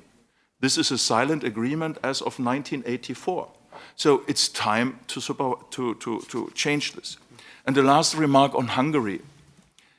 We should avoid, as Germans, to humiliate also autocrats. And I believe it was not very helpful to make public the way how Orban was convinced. It would have been better to be silent. Thank you. Yeah. Emanuelis, who was the one to defend and vote for freedom when Gorbachev attacked us trying to steal our freedom, and you defended it. So what can you say from decades of your fight? Thank you, Žygis. You were next. You were one of the first diplomats who we invited to be when we said goodbye to the Soviet Ministry of Foreign Affairs. We never recognized that they existed, the Soviet rule existed in Lithuania, and this parliament, revolutionary parliament, attacked, thank you for remembering about attack against our parliament. It was like, until the time we were under pressure to recall our Independent Act behind you. Until the last moment, Gorbachev asked us to recall our Independent Act, 11th of March. And during my first visit, that's where it was, when I visited Mr. von Sterken, he was a chairman of Foreign Affairs Committee from Bundestag in 1990. He told me, "You are coming with your independent. My goodness, we have unification of Germany after that liberation of Warsaw Pact. And only third issue is the Baltic states." I told him, "Can we do that together?" And he told me, "Let's try. Where was your embassy before Second World War in Berlin?" I told him the place. He told me, "Let's think how to restore our diplomatic relations after the tightening unification of Germany." So from my point of view, we are here in the great moment after 34 years of independence, of restored independence of Lithuania. And for me, being a Jewish guy, my mother spent 4 years. I see delegation of minister leaving, so let's applaud them again for history being created. The best negotiations, guys. Yeah. So after, thank you very much for attending. So for me, being here a Jewish person, I'm second Holocaust generation. I'm looking to you, and for me it's so important to say that we tried with the Jewish community here to send official letters to Mr. Putin. Don't touch our Holocaust. Don't touch issue related to the Jewish community. Don't touch issues related to the Nazi past. It's not your part. It's Jewish voice have right to do that. And we are officially not giving for Mr. Putin the right to present the Jewish cause and the Second World War Holocaust. It's not his issue. That was officially stated by our Jewish community, and this part of reconciliation is related to the Democratic Society of Europe, reconciliation, Versöhnung, done by German society, and we recognize so much what was done after Second World War by German society, restarting the dialogue inside of Germany, how it was possible for Nazis to take out the power in 1933. Now we are together on one line defending democracy against radical trends. I think your voice from all parties are extremely loud in Germany, putting down radical trends. For me, like a Jewish survival family, that's extremely important. And I would like to say that welcoming you here and being in the country who lead the dismantle of Soviet Union, let's dismantle our fear that we will be having attacks and war in the future. Let's create peace, but being based on your Versöhnung. Let's extend your Versöhnung to our countries. Let's have the dialogue about the past and being strong together against dictators who are outside trying to use our historical narratives for their geopolitical needs. But we'll be not letting do that. Thank you very much for taking crystal clear point about we were together in Israel together with Žygis, and thank you very much taking clear point about the events in Middle East. Thank you so much from the last Holocaust survival families, and thank you so much looking to the Eric, ambassador of Taiwan. Well, Germany was so crystal clear a few months ago when all European Union said no to China. You will not dictate to Lithuania how to behave. And that was done in the name of European Union. So let's cement our European Union high-quality democracy together based on your homework done after Second World War inside of German society. Thank you. Alice, and I really appreciate your words because, you know, what we really try to do with those forums or discussions to encourage our German brothers and sisters to have a bigger strategy. We know that you can do much more than you do today, and we need you to do it before the world is going worse. And yes, I agree very much when before going to Israel with 3 Baltic chairs, I went to Berlin to see Michael Roth and then a lot of other colleagues, and I said to them something that was not very pleasant, but I said, well, I was afraid after Vilnius NATO summit that the war will start soon, because I remember Bucharest NATO summit. It took 2-3 months for Russians to attack. I was so much afraid that it might be our region when I saw Wagner troops moving. But then Middle East happened. And then with our Jewish brothers and sisters, we were thinking together, do you think it would happen if the big West would show the strength in Vilnius NATO summit with the strategy towards Ukraine? Because you should remember that all those autocrats, they are very good psychologists. Also, you know, the KGB officers, they have good knowledge about Berlin. And if they see that Berlin has no big strategy, so they move, they kill, they occupy. So my question to you, you know, if we show the same weakness in Washington, D.C., what will be next? Balkans? Taiwan? It's serious. Those are questions that we discuss here in Vilnius every day. But okay, let's make it again historic. I see a few ambassadors here, our ambassadors in Berlin, and I see Darius Semashka, who was also one of the chief advisors of President Grybauskaitė, who together with Matthias then created those first romantic, strategic relations, first boots on the ground in Lithuania. So Dario, when you see the whole process and you sit here silently, are you happy with this progress achieved or still something to do? Well, the mood or the atmosphere or the sentiment in the whole coming out of these discussions is something that back in 2017 was definitely unimaginable when I came from The Hague to Berlin. But still, it's only 6 years, a bit more than 6 years since 2017.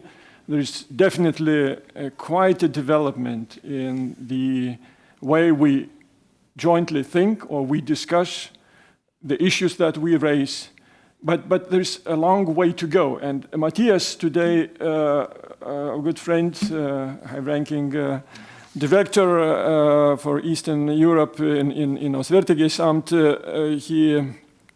he mentioned that those figures about the public opinion in Germany, and we see that it's still quite some time to go, and to organize this kind of discussions, not only within the realm of political class, but somehow to get out to general public, and perhaps it's also would be it would be very useful for us to hear on what we Lithuanians could do in Germany, what the advice on how to approach the general man or lady on the street of some German town, and how to make this outreach most efficient and effective.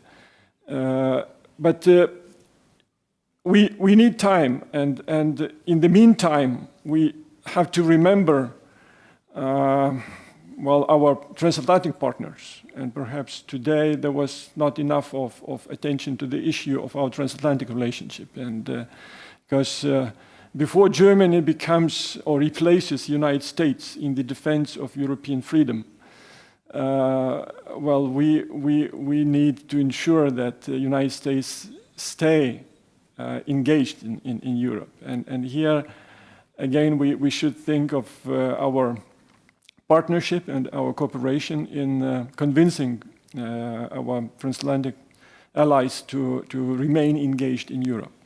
Thank you. Thank you very much. I see some American diplomats also present with us. If you want to take a floor, you always... you want to take?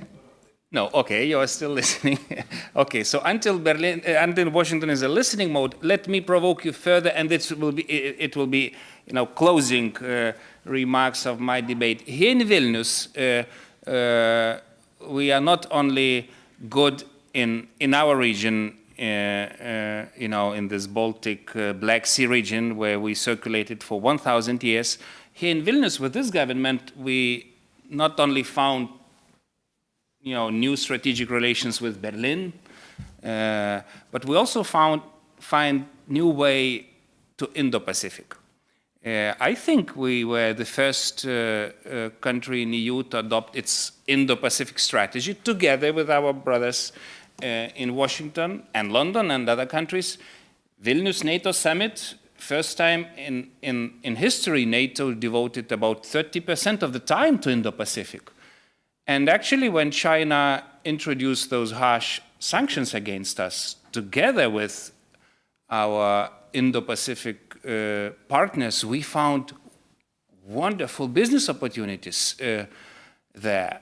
And we found the region that is very similar to us, fighting the same devils, and we found the region that needs to be connected. So, as one of the conferences that we will organize in this parliament, maybe in June, we will try to invite Indo-Pacific parliamentarians, speakers, to speak with us. Is it maybe time to find new strategies? And here I want to ask to take the floor of the only Taiwanese representative in the European Union territory, Eric, who is actually leaving after doing a great job. Really thank you, Eric, for everything. Those are his last days in Lithuania. He's moving, he's being promoted and Director General for Europe. So it means Taiwan appreciates what you do, and we appreciate what you do because we withstood the war with China. China introduced all the sanctions, but we found new world with you, new and democratic world, new and innovative and competitive world, and I think this is just the beginning of that story. So, Eric, say a few words as a farewell to all those Europeans here. Thank you very much, Zigis, and all the colleagues and friends here. I'm not going to take long, but I really appreciate what I hear in the discussion today. especially that many of you have mentioned Taiwan. I think European Union has defined China as a systematic challenges. And as it is systematic, it is no longer idiosyncratic. So the risks that of national security of the Europe and not only Europe, I think the Indo-Pacific also now is getting linked much stronger than before. I think while the world has entered into new stages, facing serious competitions in terms of technologies, the control of competition in those key enabling technologies such as AI, semiconductor, everything. I think we are going to see a great change of the world. So those challenges will not only be in the Indo-Pacific, it will also be in Europe, as we can also witness from what happened in Ukraine. So I think Taiwan is ready to make further steps into the strengthening of cooperation with Europe, which is already a very important key partner for Taiwan. We are looking forward not only into the economic, technological, but also security and defense. Also, we understand it is a long way to go. However, recognizing the importance of such a systemic challenges formed by authoritarian countries, including Russia, China, Iran, North Korea, and Taiwan can play a very critical role. If you stabilize European security, Taiwan and the Western democracies also support Taiwan, strengthen our collaboration to deter Chinese potential invasion. I think we are going to have a safer world, and this is also the meaning of why Taiwan makes so much efforts, and thanks to Zigis and the friends here in Lithuania, why this relationship between Taiwan and Lithuania is so meaningful, because it is a reflection of the Indo-Pacific and Europe as a whole. Thank you. Thank you, Eric, for everything you did, and we will, of course, continue. And now I think it's time to end the panel with last provocation, Matthias, I promise.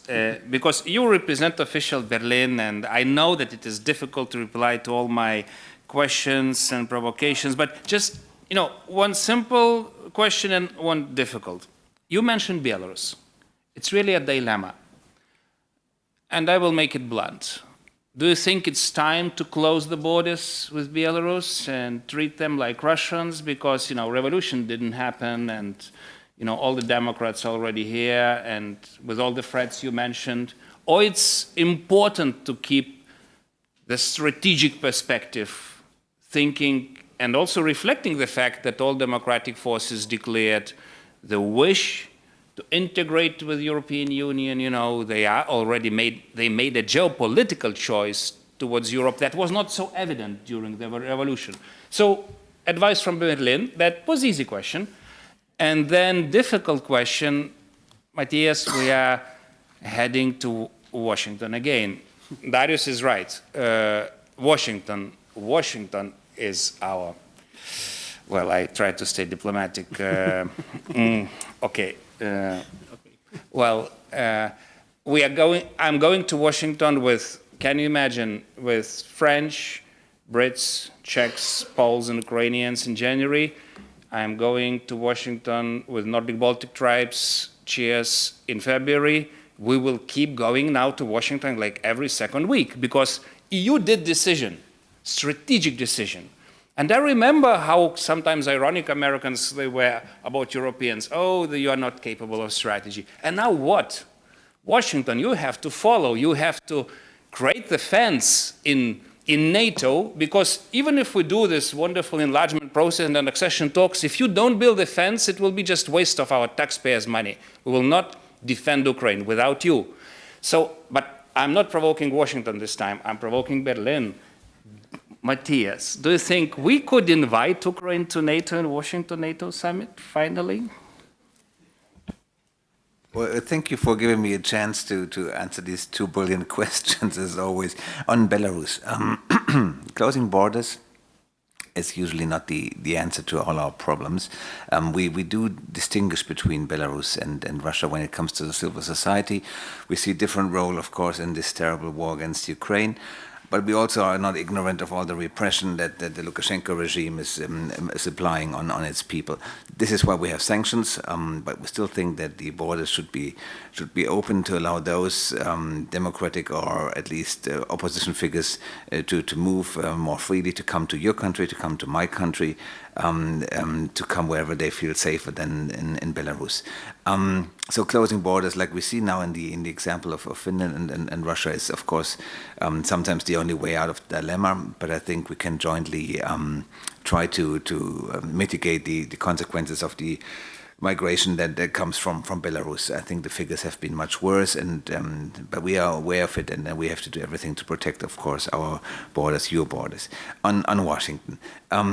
You know the position of the German government, you know the US position. I don't think it will change. We should rather be cautious to apply too much pressure on our US friends in times of election campaigns. This would only play into the hands of those who see NATO in an even different light than you and I might do it. Of course, it's important to fulfill what we've promised in Vilnius this summer, which is, and I refer to it also in my keynote, all these steps forward that we've taken when it comes to Ukraine's relationship to NATO. But I don't see that membership, even a clear promise, would be in the cards in July, and for many reasons. And I think one of the key conditions would be that we have a more clear prospect of how this war is going to continue. And this is, I think, the real task for us today and tomorrow, to make sure that Ukraine will win this war and that we are not again confronted with this open-ended discussion of how is this all going to end, where will Russia be, where will Ukraine be. Maybe so much from me. And on this note, I will just close with few sentences. I think it's time for Berlin and Washington to lead on Ukrainian invitation to NATO. We did so much on this issue. We as Europeans are so united. And even in Bundestag, I feel quite a support among the German think tanks.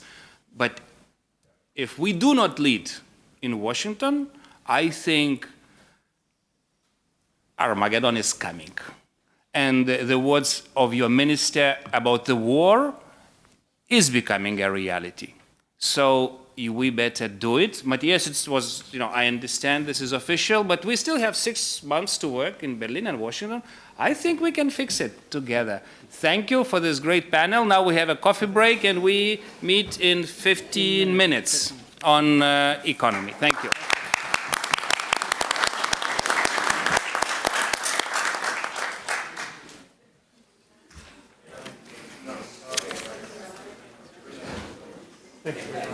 Hello.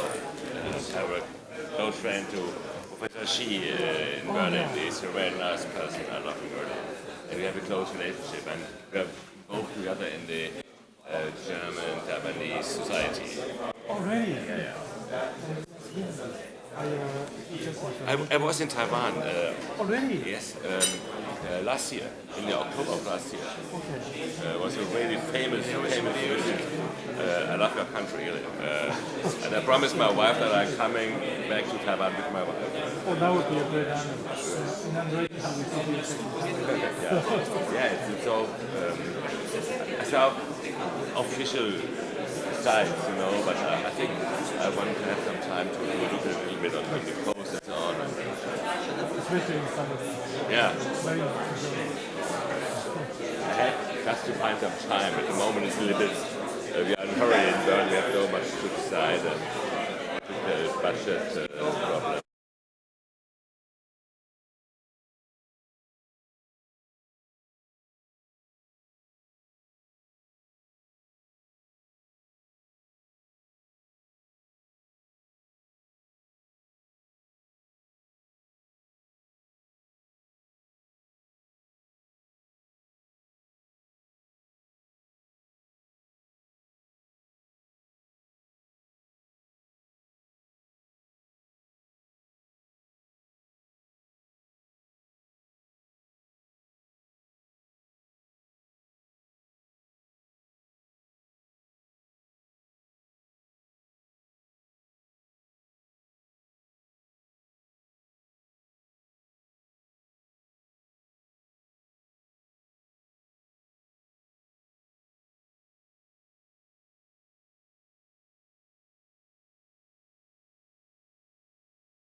Friends, now we talk business. When we started Forum 18 years ago, Lithuanian business was more or less non-existent. Now it's number one, it's giant, it's champion. You know, it's trade, investments are booming, and we just need to help each other and think what we can do with this. So Audronė, who is leading German Baltic Chamber in Lithuania, will moderate that session. Please, Audronė. Schönen guten Tag, laba diena. Perėsim su mūsų panelinė diskusija. And now let us move to the Lithuanian language with the moderation of this panel. Many panelists left this hall. This is a big day when we have a German minister visiting Lithuania, and great attention is focused on business as well. So it has been a tradition to close the year with a German-Lithuanian forum and to discuss the current developments and look ahead. I'm Audronė Gurinskienė, the head of the office of the German Baltic States Commercial House of Commerce. I entitled today's discussion the Lithuanian-German economic relations in the time of Zeitenwende. Today we're gathered to discuss dynamic relations at the times of important turning point, as referred to by the German Chancellor Olaf Scholz in his speech of the 27th of February 2022, after the beginning of Russia's aggression against Ukraine. Zeitenwende is not only a historical turning point, but also a turning point in German politics. As we heard in the first part of the discussion, in his speech, the Chancellor announced that the German government was planning to have a fund for military spending, and this is a huge change from the previous cautious defense policy. Initially focusing on the defense fund, the Zeitenwende quickly expanded its coverage. It further affected Germany's energy and climate policy as it planned to achieve independence from Russia's energy supply and in general wants to be less dependent on authoritarian states like China. Germany's approach to digitalization and technological innovation has also changed from being rather hesitant. It can be said that Zeitenwende influenced Germany's overall economic attitude as well as the competitiveness and economic model of the world's third largest economy. Germany is facing a number of economic challenges, including partly outdated infrastructure, weakening economy, and below the average results of a recently published PISA results. Lithuania is not also on a very well ranked according to this study. The German Chamber of Industry and Commerce shows the study carried out by the German Chamber of Industry and Commerce shows a significant increase in the number of German companies, indicating that they would consider moving out of Germany if the current situation continues. In the 1990s, the economists referred to Germany as a disease in Europe. After several years of success, in August this year, this newspaper published an article referring to Germany as European disease, once again mainly due to stagnating production and high energy prices. It is time for Germany to change and become a prosperous economy. There's definitely a potential. It has been proven before. It is very important to assess possible consequences for Lithuania, at the same time to look for common solutions, identify the areas where we can be of benefit to each other. Every challenge offers new opportunities. When we address challenges strategically, they can boost innovation, growth, and overall improvement. Today's discussion is a meeting space that explores how Lithuania can adapt in the face of general uncertainty, look for new areas to engage with Germany, and foster resilience towards sustainable economic growth.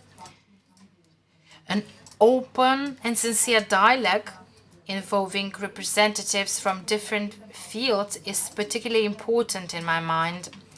So I wish all the participants and listeners of this forum valuable insights and focus on what we can do best so that economic relations between Lithuania and Germany continue to flourish in the times of the turning point. So let us begin our discussion. First of all, I would like to give the floor to Dr. Kęstutis Bagdonavičius, President of the Lithuanian region of the German-Baltic Chamber of Commerce in Estonia, Latvia, and Lithuania, and also CEO of Berkel IT in Lithuania. He has great experience in German companies. He has so worked in the IT sector for 25 years. And now he is leading an IT company in Lithuania. Hello, Kęstutis.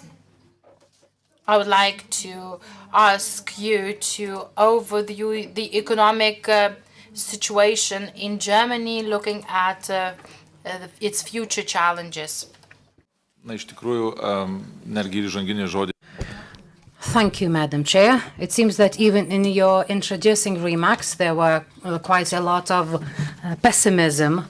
Now, when it comes to our work with Germany companies, I would also like to share some optimism. First and foremost, I will start with positive things. First, we have developed business relations with the third countries.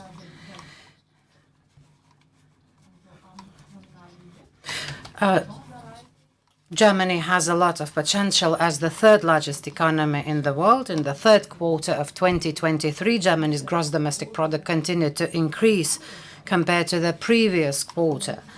Moreover, Germany has very low unemployment figures from 2022 to 2023. It has always been around 5.3, 5.9%. The low inflation rate was also one of the benefits, and wages rose faster than prices. We should also take note about the digitalization of Germany itself. Well, as you know, Germany is a federal country, and maybe it is not governed that effectively as we might imagine, and the level of digitization is not of the same as it is in Lithuania, but still digitization is going on. There is yet another important thing that should be mentioned, is that Germany managed to reduce its dependence on Russian gas and oil. It has managed to do this very swiftly. Please bear in mind that major European banks with major financial institutions of Europe are located in Germany. Financial industrial companies operate stably. We should also remember that foreign direct investment in Germany are sustainable. Well, of course, the figures are not growing in the way that we would have expected, but foreign direct investment in Germany are stable.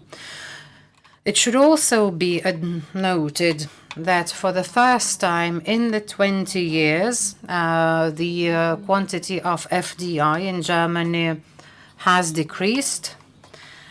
Germany also faces challenges related to competition, but we should also remember that Germany has very strong small and medium enterprises and middle-sized companies.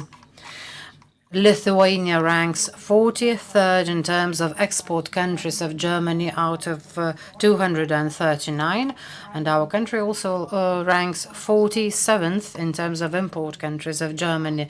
Well, we see that the situation is rather good, but we would expect that figures will improve in the future. Audrone has also already mentioned that trade of Germany has decreased and German exports fell by 2.4%, while imports fell by 1.7% compared to August 2023.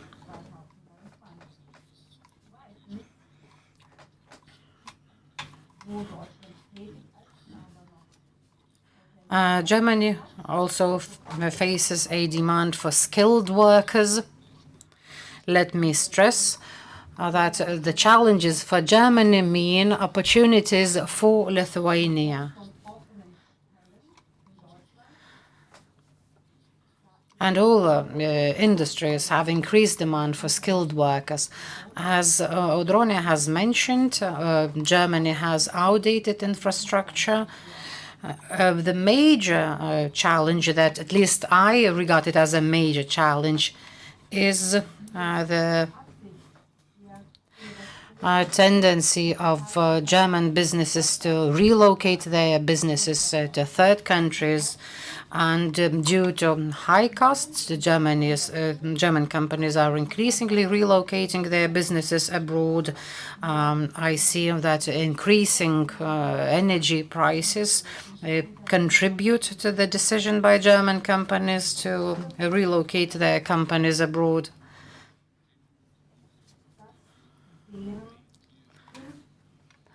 These were the major advantages and disadvantages when it comes to a German industry. But it should also be noted that the economy of Europe is in a recession, but we should not forget that after every recession there's an uptake in the economy, so let's look forward to better times. Now,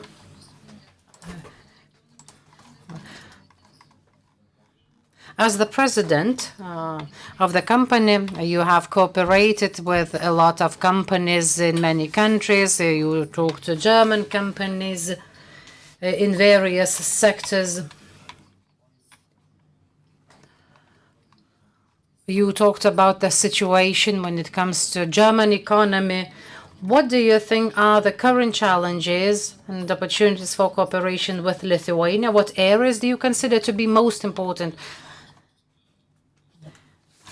Well, a very good question indeed, but if we looked at the investment that come to Lithuania, we would notice that only 6 billion euros of German capital has been invested into Lithuania. And as I have said, these investments are sustainable, and this provides an opportunity for Lithuanian companies. Trade relations with Germany have also reached highs, and today the cooperation between Lithuania and Germany is the best in comparison to the 30 years that we've had. If we looked at the relation between the German capital in Lithuania, we would see that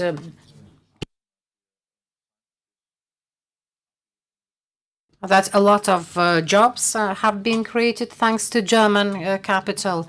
We have Hella, Continental, and Lidl and other companies in Lithuania. We also have one top 13 global reinsurance companies, Vinicry, and one another company, Alliance.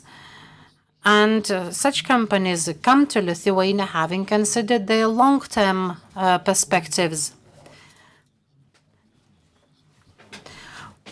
We know that only one German investor has left Lithuania in the last 30 years. This is a very good signal that business relations between Lithuania and Germany and Lithuania are somewhat between very good and very good.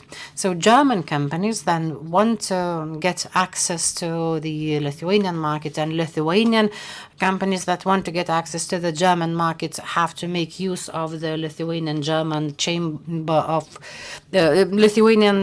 of Commerce.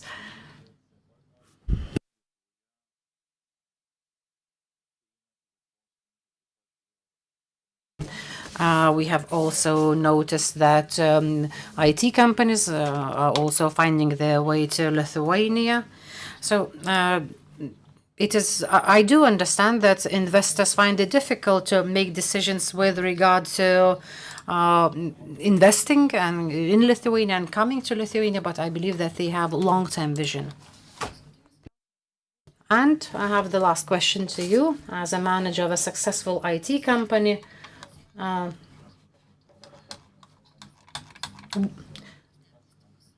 where do you see the potential of digitalization or IT in general terms in the current situation of Lithuania and Germany?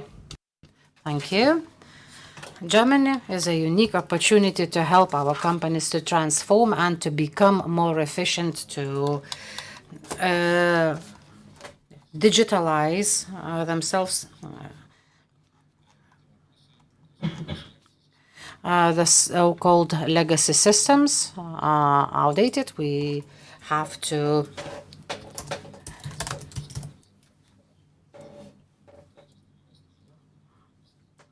improve the systems. There are currently certain constraints. We also have to look at the process optimization and automation. We should also stress that Lithuania has a very clear strategy, what we want to achieve and where we want to go. So Lithuania has a very strong fintech sector, and quite a lot of German companies are interested in our fintech sector. So we simply have to help accelerate those processes. We have to ensure that we make use of the German experience and maybe to help German companies to create added value. Thank you. I would like to continue with digitization question, and I'd like to give the floor to Kęstutis Kasakaitis, head of the SAP Lithuania, the world's largest software company. We've known each other for many years. You are members of our chamber. Mr. Kęstutis Kasakaitis has been the keynote speaker in many conferences, and I'm grateful for his contribution to today's conference.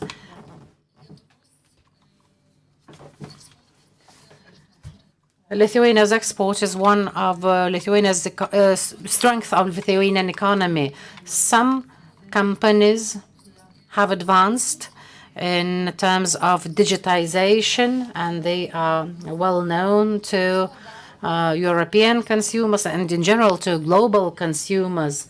Now, in your opinion, how can digitalization contribute to strengthening exports? And maybe, do you have any examples of, let's say, some good practices? Thank you. Thank you for inviting me to this forum. And I am very happy to see the question of digitization on your agenda. We often say that we are working in the field that is rather invisible for an amateur. Everyone knows what retail trade is because people go to shops, they buy products, but they don't know how these products are being developed. They have no clue of this information system. Therefore, the question of digitization is very important. It is on the agenda of many companies, and digitization is going on due to several aspects. We try to ensure digitalization because we want to ensure that we become more competitive in international markets. We know what might come with the artificial intelligence because we see that this artificial intelligence might change the way our businesses operate. To respond to your question, we are a German software company, but still I would like to give a Lithuanian perspective. This shift is taking place. It's a very big shift. And let's say some 7-8 years ago, we saw that Lithuanian companies were growing, but this growth was related to some domestic aspects rather to international ones. We now see that Lithuanian companies have been rapidly expanding to foreign markets, especially European markets. For example, Hellas Continental, when it was establishing here in Lithuania, it had to bring its own systems. When companies are bought, let's say, in Europe and across the world, production is expanded, and we see that there is a huge change when it comes to the development of the companies. Now, when we develop businesses in Lithuania, we can export it. We have sufficient knowledge to be competitive on the European market and beyond. So, as I have said, there has been a major shift, but we simply have to deliver on the changes. We have to know how to manage, how to the factory that is not in Lithuania, the shopping center that is not in Lithuania, let's say in Bulgaria, in some other Baltic countries. This requires IT systems. So on the one hand, we see German companies coming to Lithuania, and we see German factories here, and their factories is just an integral part of the production cycle. And respectively, the same movement is taking place from Lithuania, which means that Lithuanian companies are shifting their businesses to European markets. We increase our capacities and become more competitive. Now, when it comes to examples of good, nice achievements, so we've been working with very many companies that were opening their subsidiaries in the European countries. We have this business network.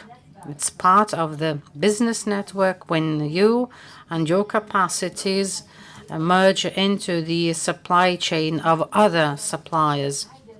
We try to synchronize all those processes in the right way because our systems make sure integration that is functioning in real time. We can see the movement of goods and products. We can see this not only in our own factories, but in the factories of our partners, which means that we can implement the contracts much more effectively. The COVID pandemic has shown that supply chains are very fragile, and we have to respond to our clients. So I believe that this digitalization is not related to the question whether we need such a digitalization. We now have to answer how fast this digitalization can take place. Taking into account the nature of our businesses, we need to ensure swift changes. Now, Germany is turning its attention to the Baltic countries because of the digitalization processes. Our companies that implement changes within, let's say, 2 to 3 years, and then they get ready for further growth. So we set an example for other countries, including Germany. So, for example, if companies try to think how to transport 100 or 200 people instead of previously transported 10 people, they will have to think of new transport means. So we have to engage the experience of global companies and make use of the global platforms for the expansion to other international markets. And I am very happy that Lithuanian companies are shifting their businesses abroad, and that we are managing and controlling the business processes in other destinations. Thank you. Today, as we all know, is a very important day for Lithuania because the German Defense Minister Pistorius has signed, or is signing, I am not sure yet, the agreement on the deployment of German brigade here in Lithuania. During the coffee break, we already talked that we still find it difficult to understand the scope of this task for our businesses as well in getting ready to welcome the German troops. Lithuania has to do a lot of homework. Kęstutis Bagdonavičius, do you think the digitalization processes, maybe in the public sector, should be among the key tasks for Lithuania?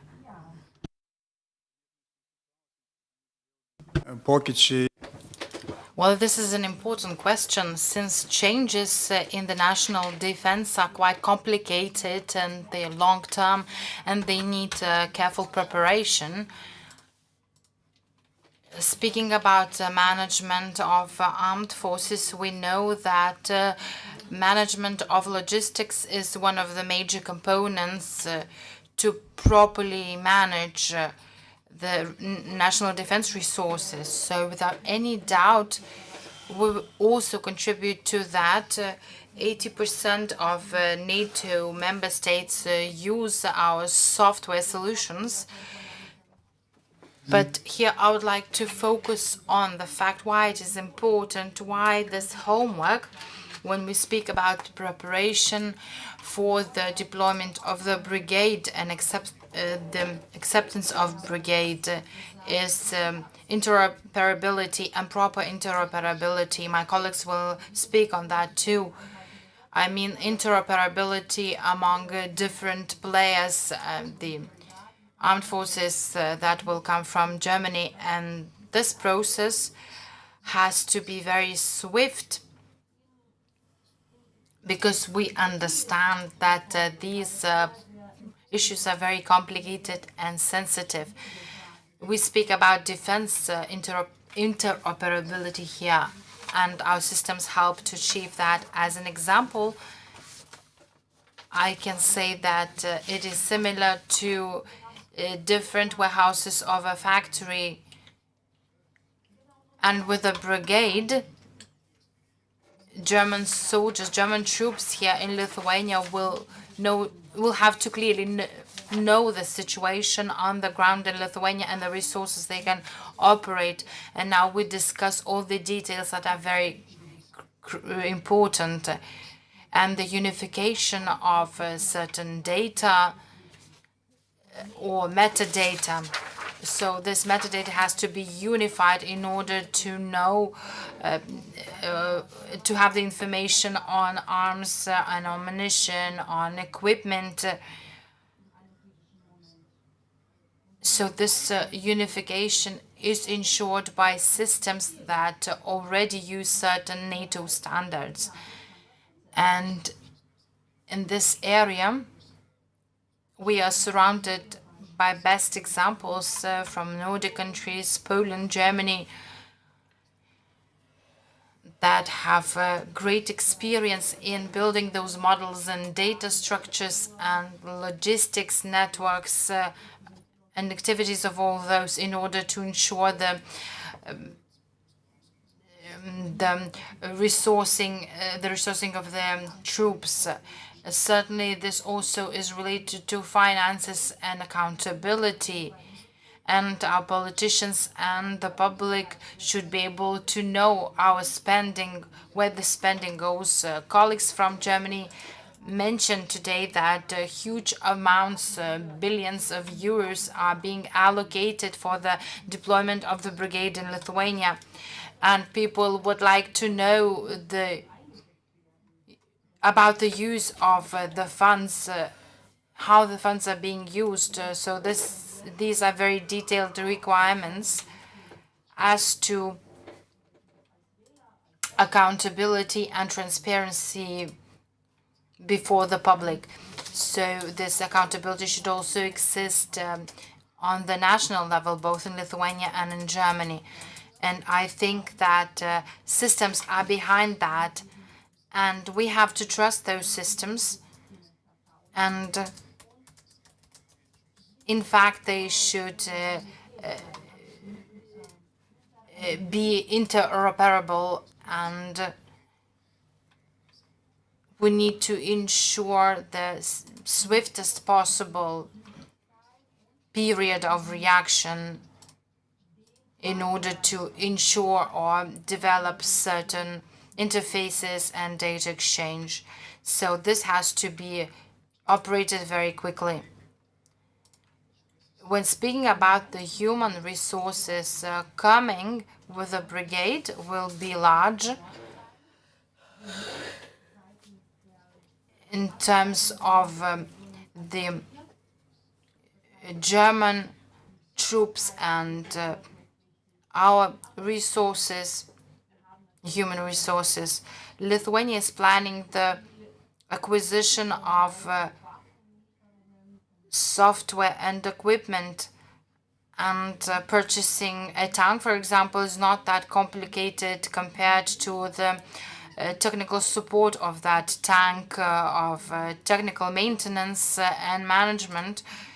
These seem to be minor things, but they're very essential. We see it from the examples of Ukraine, when technology fails because it cannot be used. So all things have to be standardized, described in a clear manner.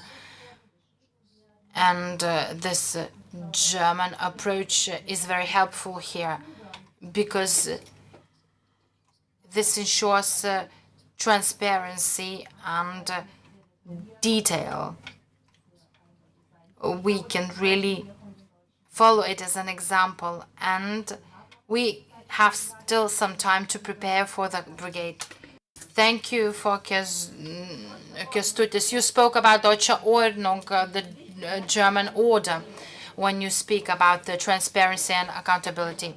Vilius Semeška, former defense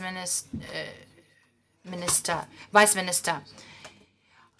Rheinmetall, RKNV, German companies are investing in Lithuania. We have DSL in Jonava, and Ukrainian tanks are being repaired, and other pieces of equipment are repaired there. We are waiting for the purchase of armored equipment and possible purchase of tanks. So there is a possibility of maintenance. We have IT systems, battlefield systems that are digital, and this is a huge perspective for Lithuania and a perspective for Germany, as well as for our potential cooperation, and there's much room for us working together. And for this, we need people that can speak German. I have Rita, a colleague. The German language is very important. It should be taught in our schools. I learned the German language, and I enriched myself, and I tell this to my children. In our schools, we face a huge problem. So we actually lack teachers of German, and I hope that with the German brigade here in Lithuania, we will be able to have more of our human resources and teachers of the German language. I do not know whether this this meeting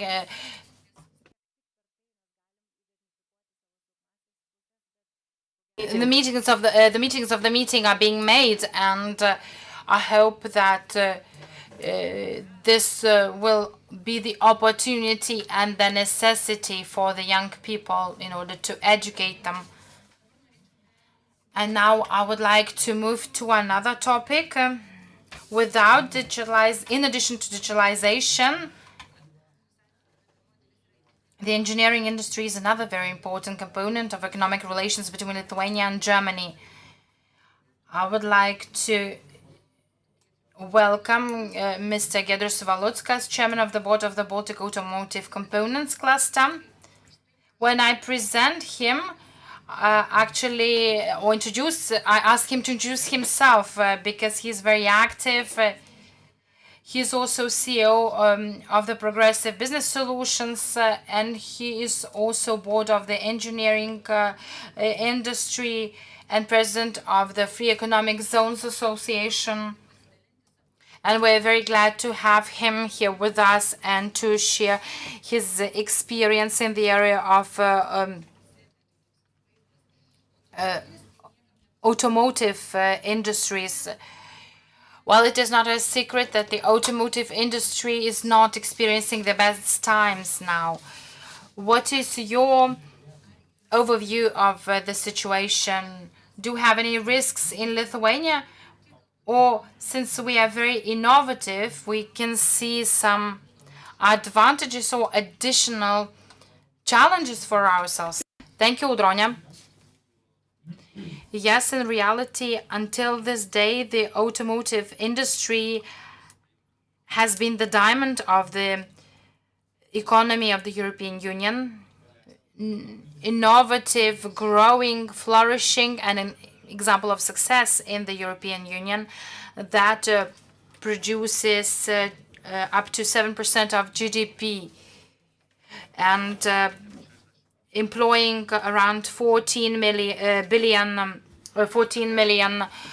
employees and investing 60 billion into development. Well, certainly Germany is leading here. Germany has been an example in this area, but the status quo has changed, probably because of the deep transformation into the electric vehicles. And we speak not only about the hardware development, but also the information solutions development. And non-traditional players in the industry have come into play, and they are from China. The European automotive industry is competing hard with China. We are lagging behind China in terms of all the innovations and ecosystem. And we are considering whether we will become a technological museum in future. If we look at the top 10 of automotive industry, they all depend on China, not only on supply chains, but also on other matters. If we look at their projects, all their projects are major outside Europe, in India and China.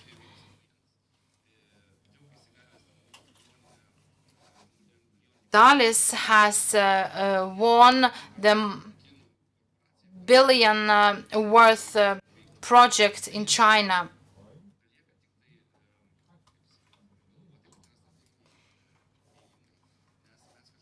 We may believe that these are strategic steps and we have to take over the initiative in Europe and to restructure our capabilities.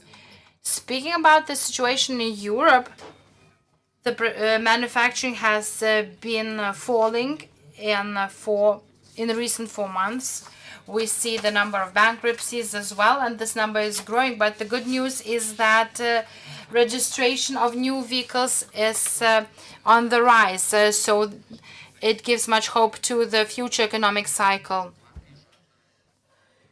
Banks also promise that interest rates will be decreased, which will give more opportunities for the automotive industry, which is very much integrated with other industries. We see some optimism here, but when we speak about Lithuanian automotive industry, as you mentioned, we had all the engineering industry that was very effective and influential. We did not have any crises in the past. We always were on development. So both positive and negative economic changes had positive outcomes for Lithuania. In terms of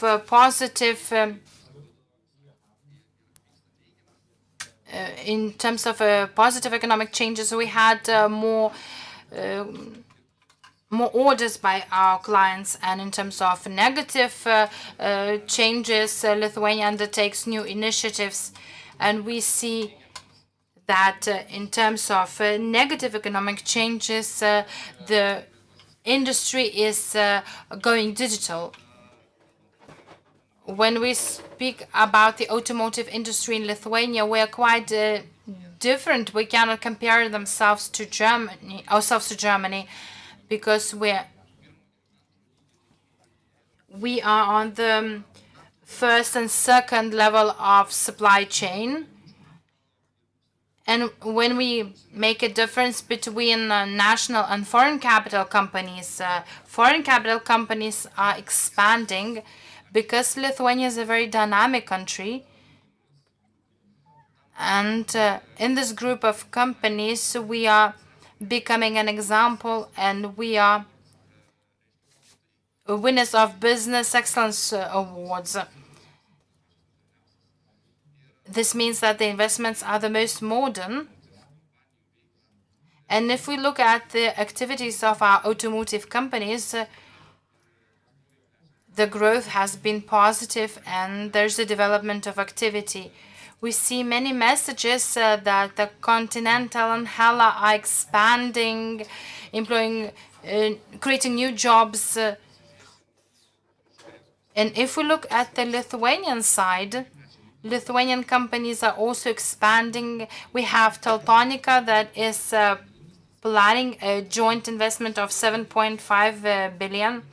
We also have Alinta, Altas, and other companies, which means that our ecosystem is getting stronger, and we are also helping or assisting our partners, Germans, as well. So the most important task is for Germany to see us. Please react. Yes, thank you very much indeed. Benjamin Tallis, German Council on Foreign Relations. Just to build on that and link this to a couple of other comments that have been made. We said before that the populists thrive in the void of strategy. They also thrive when we don't give enough of our people a credible vision of the future. And you mentioned optimism. It is business's job to deliver optimism. Business is based on optimism. The will to invest implies that you see a better future, but that's not tangible enough for enough of our people. And this comment that you just made about risking becoming a technological museum is real because of the big problem that Europe has in taking startups into scale-ups. And we don't see that being solved at the moment. There is a very, we heard about the risk-averse culture in Germany earlier from Christian Klink, the wealthy, the old, the people who prize stability, which in practice then takes us into a culture of stagnation. That is worsened by the fact that we have a fragmented capital market structure with far too many small pension funds who also practice risk-averse strategies. So we're not able to take the excellent research that Europe does. We're not able to take the startup energy that countries like the Baltics give to us and turn it into the scaling superpower that Europe together should actually be. So we have what is basically a collective action problem that requires political leadership to break through an entrenched system that is not serving any of our interests and doesn't again give our people that credible, better future which they have a stake in.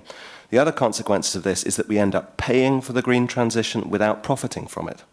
The profits go elsewhere and we increase our dependence and our stagnation. So this is a key area where the combined energies, intellects and political will of the Baltic states and Germany could be of huge value in overcoming this and actually turning that around to our favor. Thank you very much. Ačiū labai. Kaip matot, Žygimantai, beveik. Thank you, Žygimantas. Well, you've noticed that without businesses, you won't be able to do anything good in business. Without businesses, you won't be able to do anything good in politics.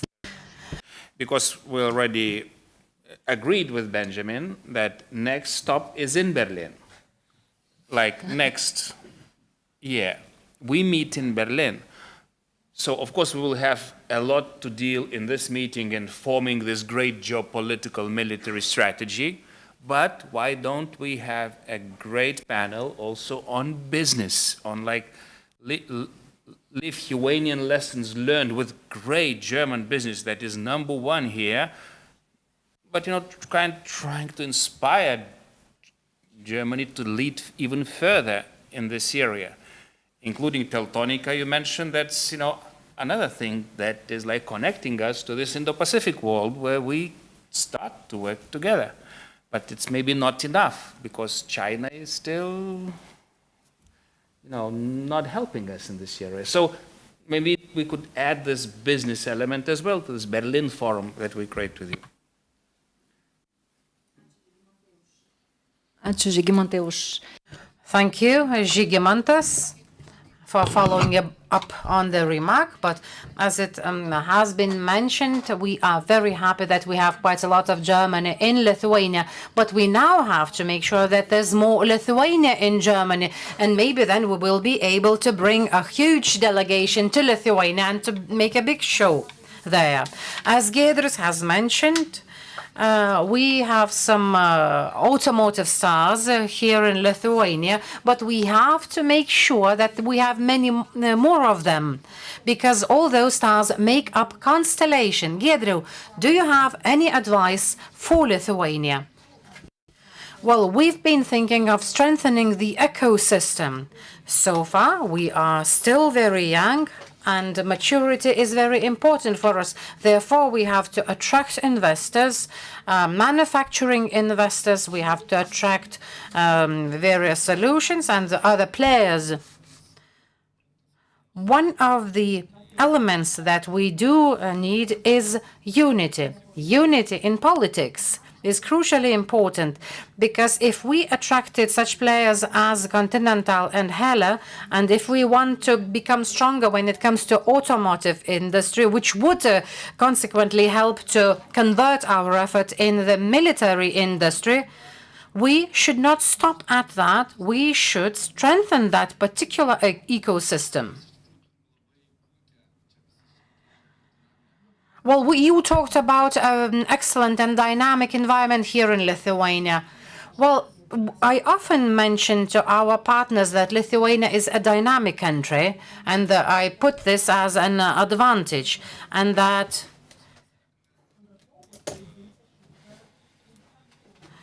when it comes to the ease of doing business ranking, Lithuania is getting higher in this ranking. Lithuania can also enjoy very good infrastructure. Germany is trying to catch up with Lithuania. But now when it comes to such solutions as autonomous solutions related to automotive industry, our ministry says that we have the legal basis, that we have everything in place, we have the opportunities. But the problem is that we are not known to the world.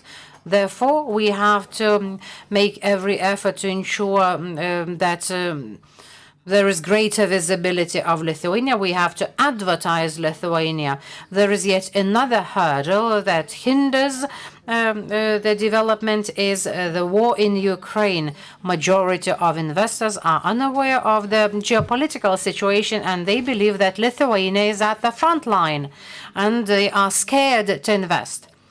After the COVID pandemic, we thought that Lithuania's economy is going to boost. Unfortunately, the geopolitical situation has deterred all the investment. We now have the engineering pool, the mindset that is more Scandinavian or German. We have a lot of experience from the German industry. We have a lot of know-how from the German industry. But we see that we will lack skilled force, because now every Lithuanian, every young person wants to work in the banking sector or in the IT sector, whereas no one wants to be working in the engineering sector. Since manufacturing accounts for 20% of Lithuania's GDP, we have to encourage young Lithuanians to choose engineering. We have to make sure that we are able to serve all the major industries in Europe because we have the necessary IT knowledge. I guess I'll finish at that. Well, it seems that we do have some homework to do. Yes, that's right. And now I welcome the president of the Lithuanian Confederation of Industrialists, Mr. Vidmantas Janulevičius. Good day. I'm not going to introduce all of the activities that he's engaged in, but we are always looking forward to his speeches in various events. Thank you, Mr. Janulevičius, for coming.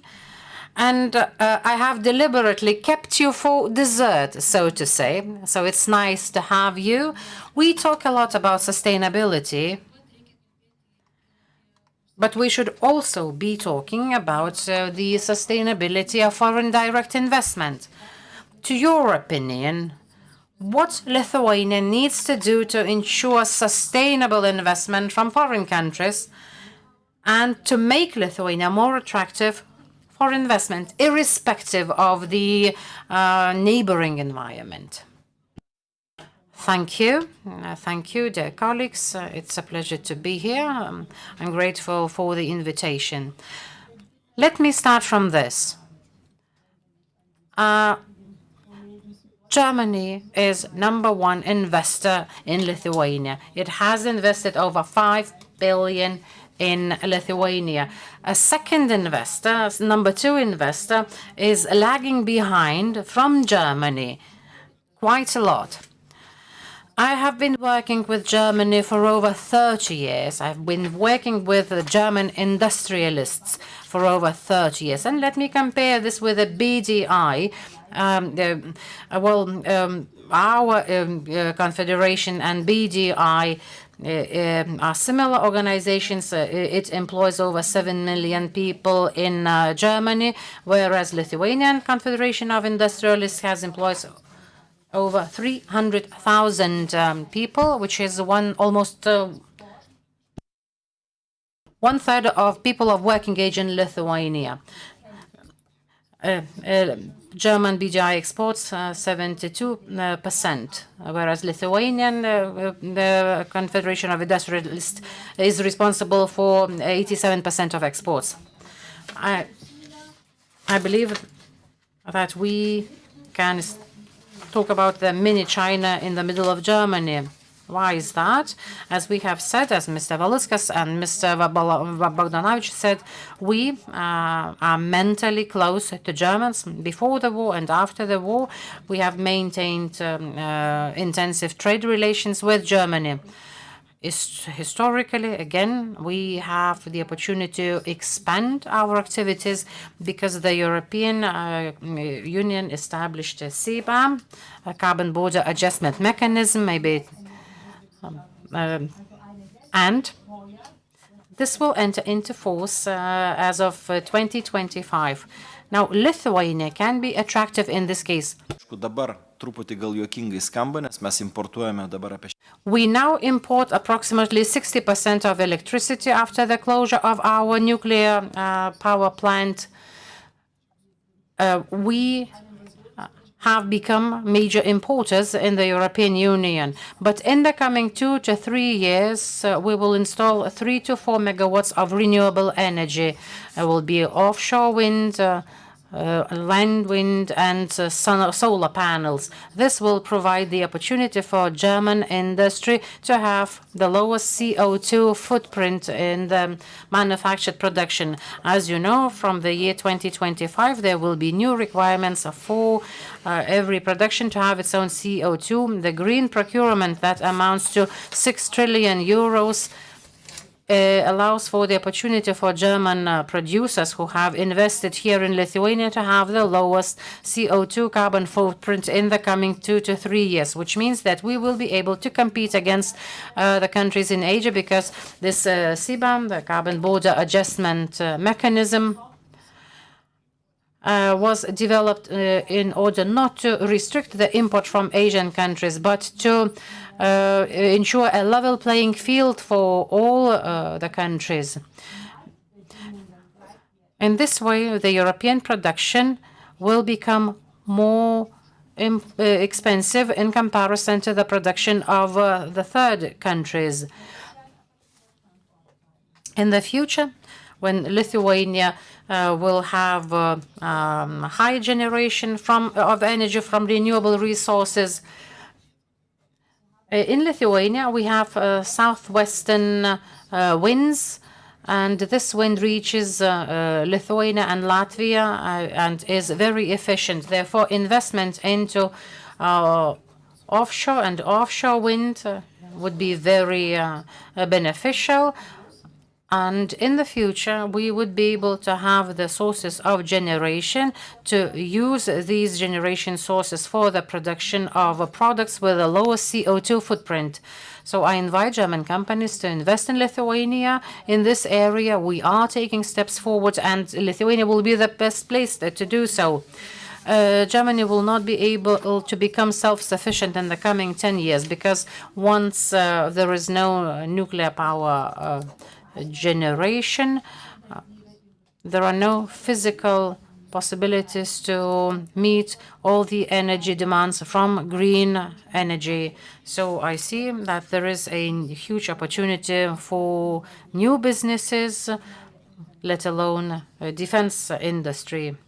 So what we need joint investment into this field, and I see a very good future for our common joint cooperation in the field of industry. Thank you very much. It seems that Germany, well, we know Germany is a very huge country, and one might seem that it's very difficult to try to open the doors in Germany, but we have succeeded in opening the doors. We work together. Well, you wanted to respond, right?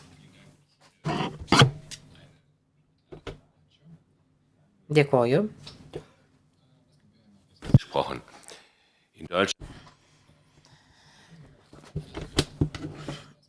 Well, in fact, there is a lack of specialists, high-skilled specialists, and people of other specialists. We need lawyers, waiters in restaurants. We need staff to work in hotels. So our employment rate in Germany is the highest in history. The number of unemployed people is very low. Now, what is the situation in Lithuania? Do you need only some special workers, or in general you need working labor force? As far as I know, the number of population is increasing in Lithuania. Aš gal tada vis tiek lietuviškai atsakysiu. Well, the situation is similar to Germany. We'll lack people working in engineering spheres. Labor market situation is improving, but this is thanks to Lithuanians returning back to Lithuania. And we also have the emigration from third countries. We also lack a labor force in unskilled positions.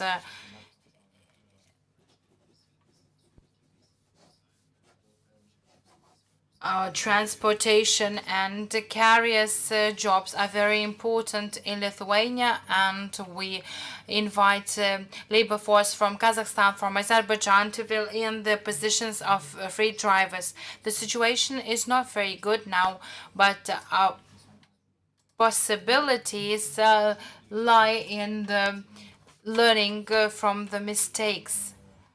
Immigration should be managed and specific. Now we see the lack of labor force. We need to improve and digitalize our industrial processes and manufacturing processes so that the immigration from third countries is well measured, because this is related to our national security. We see the situation in Sweden today. So we need to train and to have qualified specialists in Lithuania. And we should think about exchange programs with Germany so that German language should be learned here in Lithuania and that people from Lithuania could study engineering in Germany.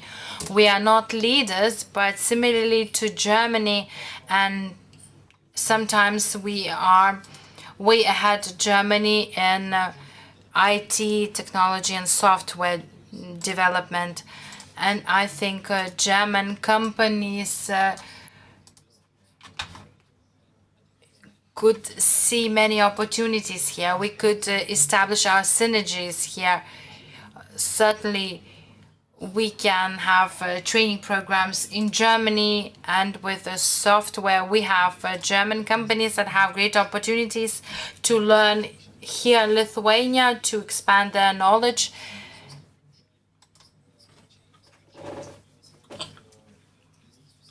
And to develop within the circle of friends.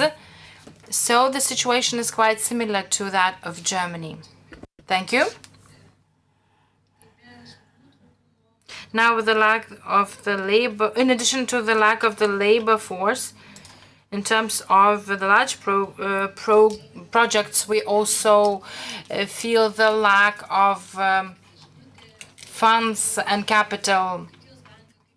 We have heard some messages or news circulating about the German bank coming into Lithuania. Would we have any advantages in attracting another player? Well, the statistics of the European Central Bank says that Lithuania pays most for services from EU 27. This situation is not to be tolerated. And why are we in this situation? We are happy to have 85% of Lithuanian financial sector represented by Swedish financial institutions. But we face one problem. We need more diverse banks from the Euro area. We have to understand that great Swedish banks, safe, conservative, are very positive for business. But Swedish companies are outside the Euro area. So maybe we should, it is time for us to have a bank in Lithuania that is from the Euro area, because it entails additional risks. And certainly, if a German bank would come to Lithuania, it would be very plausible, because having a branch of a German bank in Lithuania would have an advantage. The same company having two accounts, so whether it be German or Lithuanian, so two accounts in Lithuania and Germany. So this means an internal transaction. So financial institutions coming from Germany to Lithuania would be very welcome. Would you make a guess? Which country generates the biggest profit in the financial sector? This is Lithuania.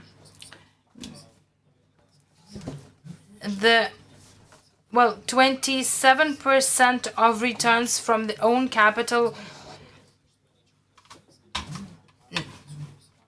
This is not because of the Scandinavian banks wishing to make capital in Lithuania, but because we are leaders in digitalization. We unite the branches, the distant branches, and Lithuanian institutions are ready for a digital bank. We are, the coming of new banks would be a great potential. Thank you very much. This is a task for politicians. We can work hard here. Žygimantas is looking at the time.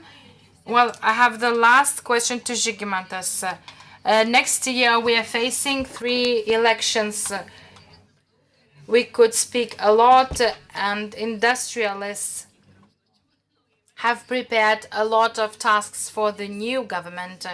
Would you give the 3 tasks that you would give for the new government to make the investment climate in Lithuania more attractive, both internally and internationally? Well, I will give very specific examples on what is needed. Well, certainly, all the exceptions need to have alternatives. Defense is number 1, and without defense, businesses would not survive. Certainly, business will support exact and specific taxes, but conditions for business should not be made more difficult. Well, because in Lithuania, the tax situation is not favorable to businesses, and the same goes about attracting investments. I think that we should have the same tax laws as in Latvia and in Poland, on 0 tax for investment, and making no difference between Lithuanian investment and foreign investment. We could invest in Lithuania instead of giving investments to other countries. So we should think about tax incentives in terms of tax difference. Poland, Latvia, and Estonia already have that. Energy costs is another factor.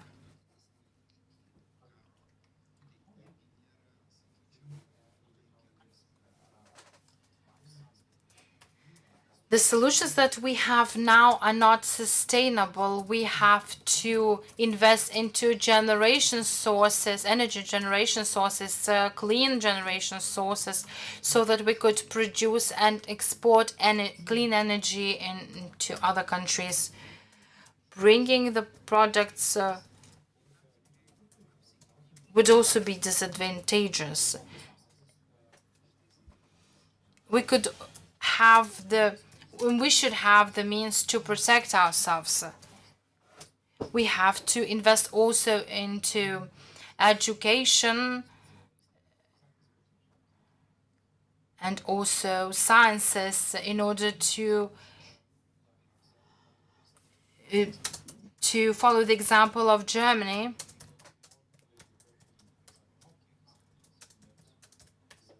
And we have to ensure greater exports. Thank you, Vidmantas. I thank all the panelists. I thank Žygimantas for inviting us to this timely discussion at the end of the year. The perspective that we see and that is being discussed by business, we have great opportunities, and we are moving forward to the pre-election period. The thinking, looking to this photo behind, I remember Gorbachev coming to Lithuania and threatening us before those events, saying, "Don't dare to declare independence. Your economy will collapse." And now look, you have 5 Lithuanians speaking to us on behalf of German business in Lithuania. That would be a nightmare for Gorbachev, And this is the beauty of European integration. And I think if we are successfully working together and we extend this beauty to Ukraine, sooner or later, it will be Klondike for Lithuanian German businesses, the whole area from Baltic to Black Sea. For this, we need, of course, strategic wisdom and strategy that we will create together with Benjamin and friends in Berlin next year, and Thomas, of course. But now we need to move to military panel. Maybe the most interesting today, knowing that Pistorius is signing those strategic deals. So he has already applause. Wow. So we have last like 55 minutes because we have to finish this panel like 5 minutes sharp to 1 and leave to the lunch. We have plenary coming, we have flights to catch. So I will, say thank you again for great economic panel, and I will ask all those military panelists to come to the podium. So we have, okay, let's have 5 minutes of sanitary break and we move on defense at 12 o'clock.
Okay, friends, you know, we learned punctuality from Germans, so it's time to start. You know, defense cannot wait. Time is ticking, so it's so great to present the military panel. Actually, we thought to do it in military academy, but understanding that this Monday is full of political events and you have to catch your planes, we just moved it. But maybe next time we do it even bigger.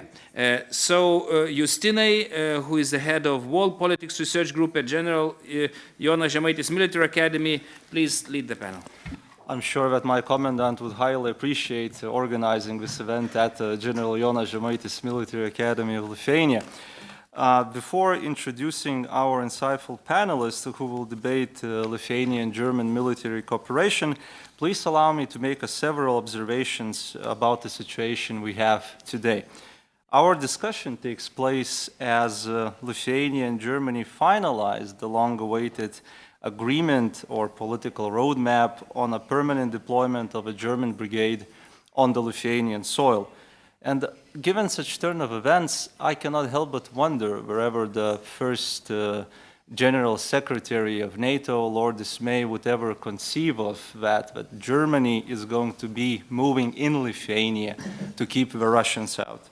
And in such a security environment, it's of course good to have allies, and it's better to have allies who are willing to deploy a brigade to defend our country. Now, with all political agreements in place, Lithuania and Germany must focus on delivering results. And much remains to be done, which is most probably going to be the focal point of the discussion we are going to have today. As I see it, our discussion is about implementing two fundamental objectives, one for the German side and one for the Lithuanian side. Germany must continue its rearmament effort to provide a combat-ready brigade for Lithuania and also enhance its deterrence effect by developing a capable follow-on force at home. Lithuania must put the money where our mouth is and build proper infrastructure to accommodate German soldiers who will be arriving with their families and enhance the capabilities of our armed forces at the same time. I expect that the panelists will reflect on the progress as well as challenges in accomplishing these fundamental objectives. Our military cooperation must produce preparedness to defend against a peer rival. Preparedness thus means eliminating capability shortfalls, stocking equipment and ammunition, expanding and organizing the reservist base, and enhancing production capacities. At the same time, it means learning from Russian war of aggression against Ukraine and adapting the knowledge in our structures and our capability profiles. I'll be interested in hearing your thoughts on these topics. Finally, we must not become complacent and lose sight of what lies ahead. We must consider how to make Lithuanian and German military cooperation more resilient to the upcoming political cycles, looming economic hardships, fiscal pressures, geopolitical turbulence, and whatever might come next. Having said that, allow me to introduce our keynote speaker and the discussants. Roderick Kiesewetter is a Christian Democrat, a member of a German Bundestag and its Foreign Affairs Committee. Also, he's a former German General Staff Officer, bringing extensive military experience to our panel. So, the floor is yours. Should I take it from the book? As you wish. Yeah. Okay.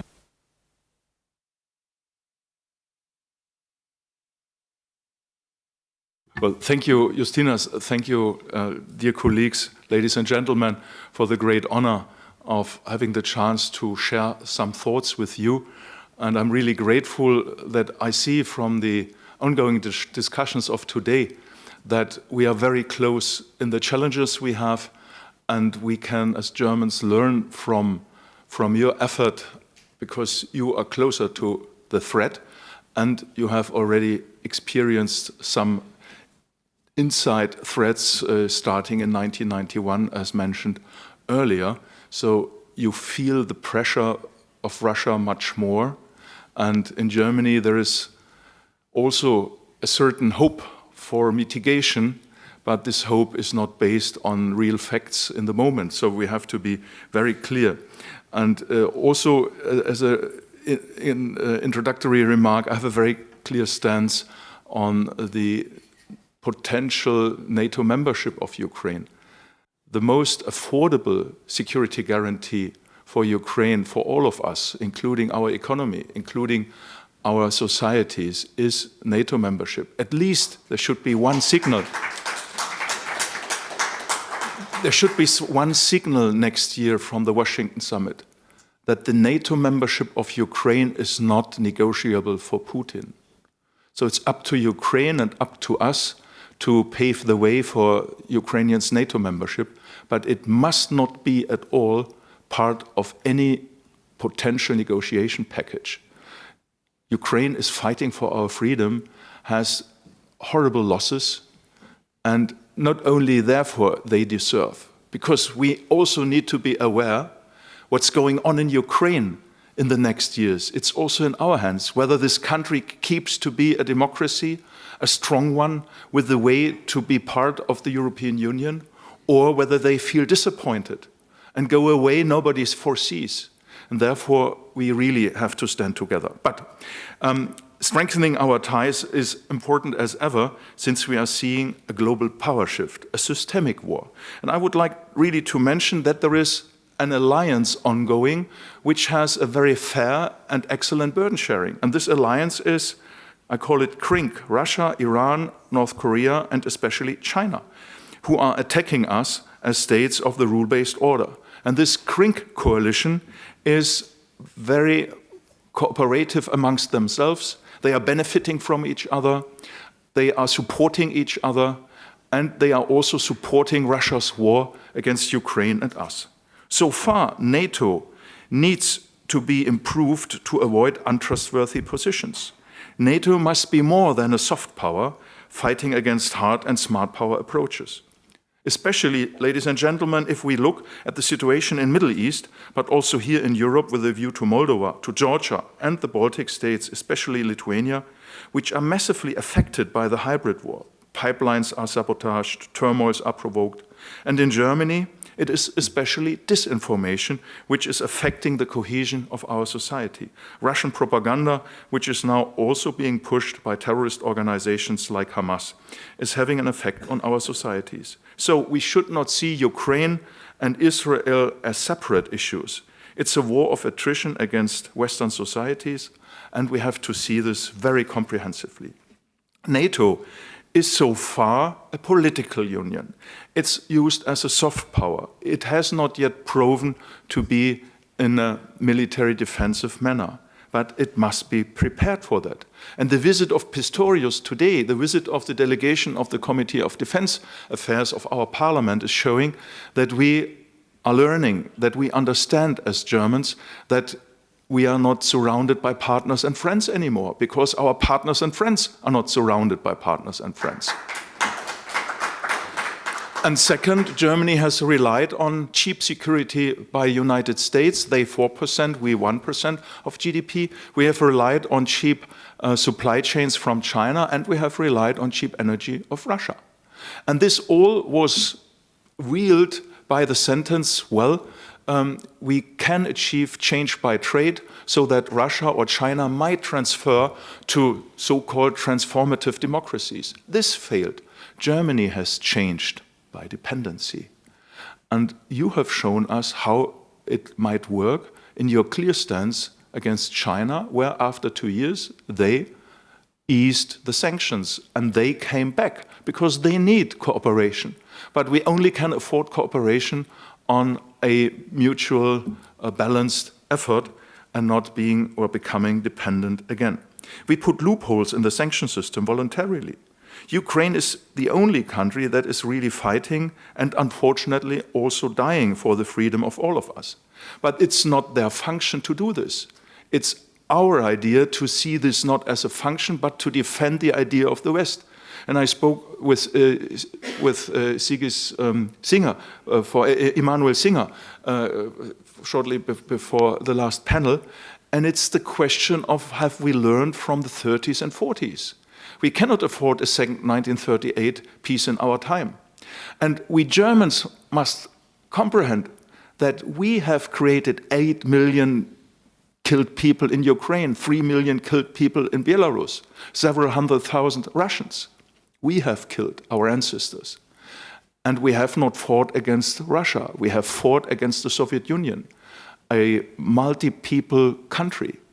And we have created that, what has become a role model for Putin today. So we must be aware. And the German nie wieder, never again, must not say no engagement of Germany again, but not to allow and not to give any leeway to countries who hollow out the rule-based international order. And this we have to understand. And we have to understand the grammar of war. And the grammar of war has its own tactics and techniques. So NATO must become a smart power, combining diplomacy and readiness and defense. This starts with a change of mindset. In Germany, it's a great signal to bring the brigade here, because for 3 decades we have been receivers of security. 11 countries were on the German soil defending against the Warsaw Pact. 11 countries with brigades even from Canada. And why did they do that? Because Germany invested at that time 3.5 to 4% of its GDP for our own defense. And the so-called detention policy with the very famous and highly reputed Willy Brandt was only possible because Germany was ready for defense at that time with nearly 4%. So if we are romantic regarding detention, we also must be romantic regarding defensiveness, readiness, the willingness of a society to defend the rule-based order and to defend the freedom of Europe. This, I believe, is very important. So the guarantee of the United States for our safety is not granted any longer. Therefore, we Europeans must take more responsibility. The brigade in Lithuania is one example, but it's not sufficient. We must be aware that NATO might be at stake within a year. So I really plead that members of parliaments of Lithuania, of our parliament, that we together demand from our political leaders in Europe, from Olaf Scholz, from Tusk, from Macron, from Sunak, from others, that they build an alliance, approach Washington and say, we Europeans have understood. We like a fair burden sharing. We don't ask you to shrink your effort for Ukraine to our level. They offer 70%, we only 30%. But we would like to increase our effort that Ukraine will win. And this is my second but last point. If we Germans are not agile and aware enough, this new Europe will be built around the Tallinn Initiative. Why? Because the Tallinn Initiative is not composed of France and Germany. And France is really very behind its possibilities to support Ukraine. And I see that the Tallinn Initiative and the fighter jet coalition create a Europe which is more agile, more defensive, more eastern, more northern, more transatlantic.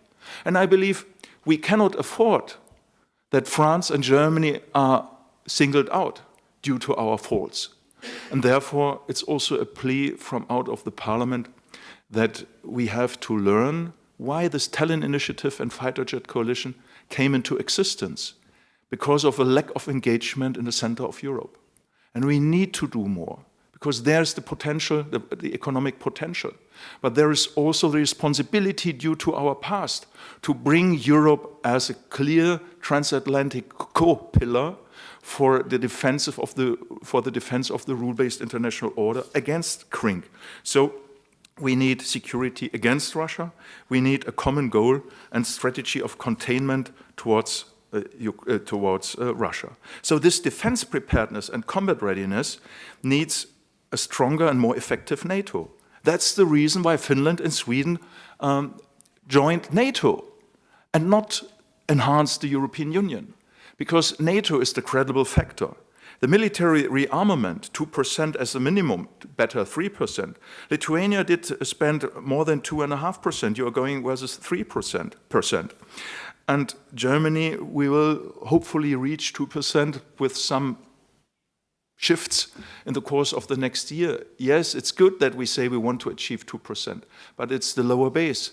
And it is not sustainable, because from 26 on, we have to refinance it.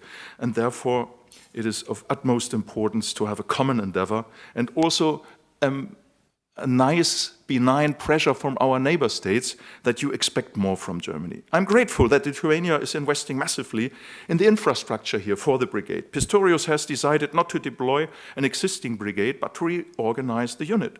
This means that tens of thousands of armaments and supplies will have to be purchased to equip the large unit from the scratch. So Germany has some homework to do.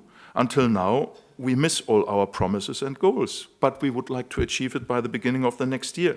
So we should avoid that Zeitenwende becomes history. Last remark. The European Union is far too slow and not so effective regarding the defense capabilities. But where we have to work on is on Berlin Plus, where NATO is a tool could become a tool again of the European Union.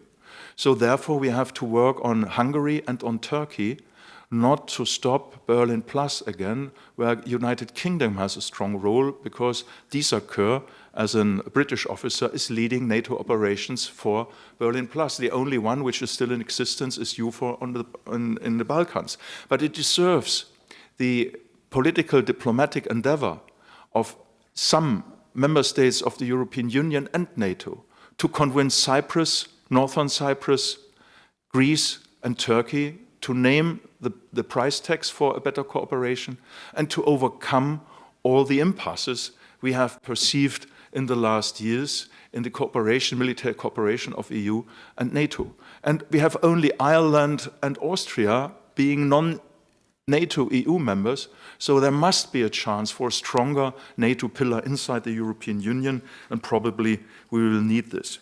And as regards China, it was mentioned enough, but we have to be well aware that countries like Taiwan, Indonesia, and Japan look very closely on our efforts to support Ukraine. And they see if we are attritioned, if Russia might have success, that this is a paved way for China to block Taiwan. They have fuels and energy for about 4 months, not more, and China can escalate the situation and de-escalate. They could block the sea lines of communications of Taiwan. There must not be really an invasion. It is sufficient to block the supply chains, and then our economies are severely hurted. And those who say, well, then China will sell the semiconductors from Taiwan, well, there is not the free market. They will attribute the semiconductors to those countries who are supportive and not to those who are fighting for the rule-based international order. So we need also to invest in greater technologies, and we have to work inside the European Union that defense industry does not become part of this greening and taxation system. It is sustainable because it's creating security, and therefore the defense industry must become a pillar of our freedom and not a hamperstone in the taxation question. And I hope that we do this. And I really would like to would like to applaud to our foreign minister and to our defense minister. This might sound strange from a member of the Christian Democratic Union, but these two are in a kind of opposition to the chancellery, which is much slower, which is much, I would like to believe, complacent or supportive to a new Russia with which we might negotiate in the future. No, we must be clear about the goals. As the defense minister says and the foreign minister, Ukraine must win in its borders of 91 and Russia must learn to lose. What does this mean? It's a very simple sentence. Russia simply has to accept the right of existence and sovereignty of all its neighbor states. This is key.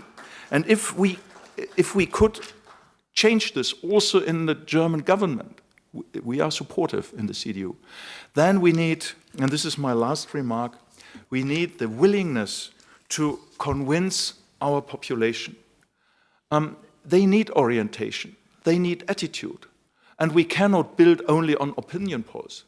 Leadership can influence opinion polls, and we should ask for this leadership. And if we see the opinion polls in Germany, 64% are still saying we are doing enough or not enough for Ukraine. If our chancellor was to say we need this because our freedom is at stake, listen to the defense minister, we have to do more, otherwise we will become a war party because we are already target. We have to avoid this by supporting Ukraine with all means, not as long as it takes, but as soon and as much as it is possible. Then also the German population will remember its pacifist attitude, but will also remember our historic responsibility to avoid a never again, to avoid something what we frame with never again. So we must be more decisive and more defensive, and we can learn from Lithuania. Thank you very much indeed.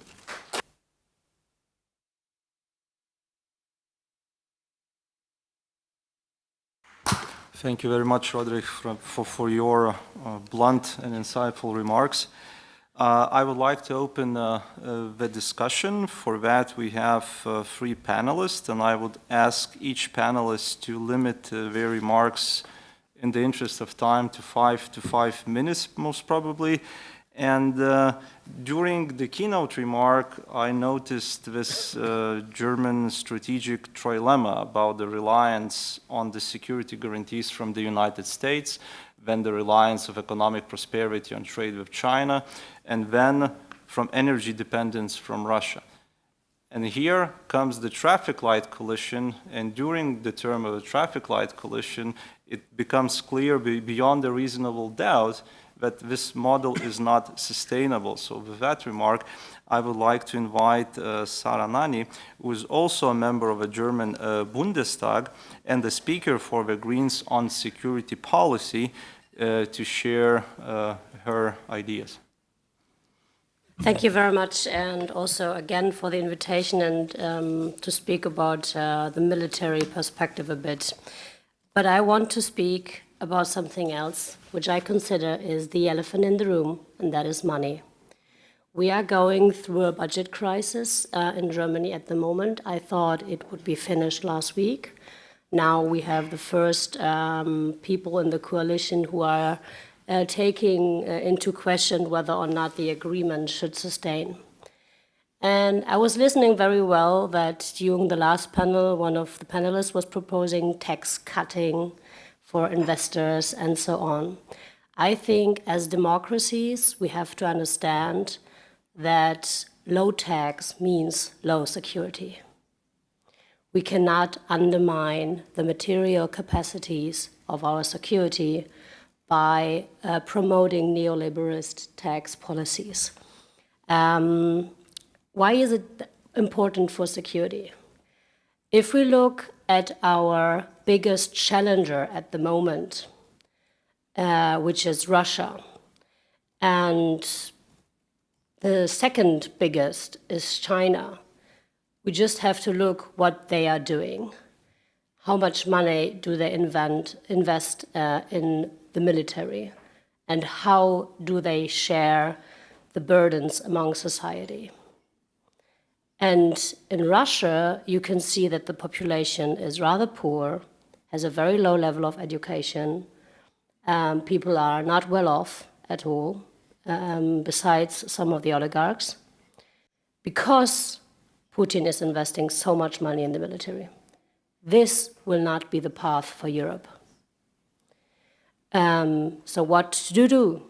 And I think that we have to make agreements within the European pillar of NATO, not only about 2% spending of the GDP, but also about how to have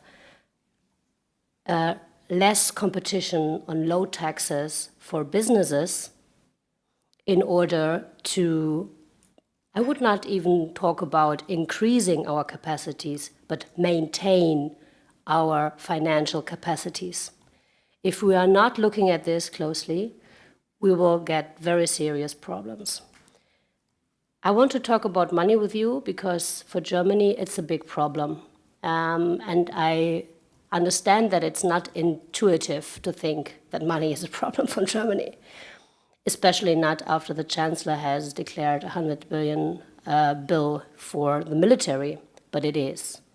We know already today that after 28, we will have to find 10, 12, maybe 20 billion a year in order to fix the budget.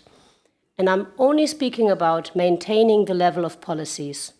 I did not even speak about total defense, which is not invested enough in Germany at the moment. I don't know how it is in Lithuania, but we do not invest enough in Germany. So if we would add all the financial needs that come with the security of critical infrastructure and so on, which I call total defense issues, catastrophe management and so on, because the attacks are going to be hybrid, of course. It's not an artillery only thing. If it happens, it will happen in the hybrid way. So we are not prepared for that, and we don't have the money. And the last thing we should do in Europe right now is having lower taxes for everybody, just like this, and not touch the distribution of the money in society. And the second thing that we shouldn't do is thinking that all the social coherence would remain if we are cutting on social expenditures and education and family and so on, because it won't. And we are seeing it already today that Russian disinformation campaigns, they are pointing at that point. We now have a lot of farmers on the streets in our capital because we wanted to end the substitution for fuel for the agriculture sector.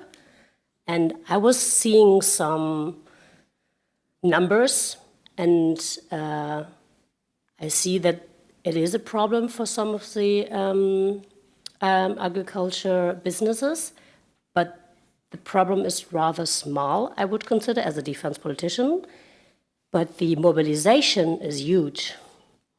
And this is just like an invitation for Russia to make people afraid of the changes that are necessary. And this is only one example. We can see it in so many areas of society where disinformation says, okay, your government doesn't take care of you. They only take care of the Ukrainians.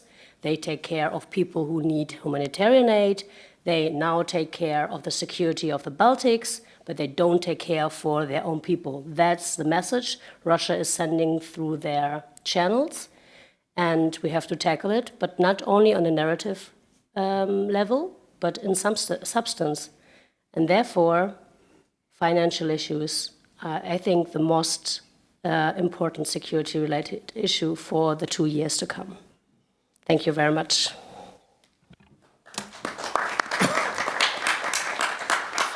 Thank you for your remarks, Sarah. And I guess, yes, this is exactly the problem. If we want to have security, we need to find the money to pay for this security. And after your statement, I would like to invite Kęstutis Budrys, a chief advisor to the Lithuanian president, who is leading the National Security Group, to also chip in to the discussion. Thank you. There are so many layers of the discussion, and even talking about the defense, and it has, underneath of it the very hard substance, and it has around it many factors that influence it, and of course above it there are other layers and geopolitical ones and the others, and I couldn't describe the situation better than Roderick just did in his keynote address where we are and why it is important. And I think that many messages from your speech has to be delivered to the societies, and in just grounding and proving and reasoning why it is done and why Germany is changing its own stance and its own sense of the leadership and and behavior and taking more and more responsibility.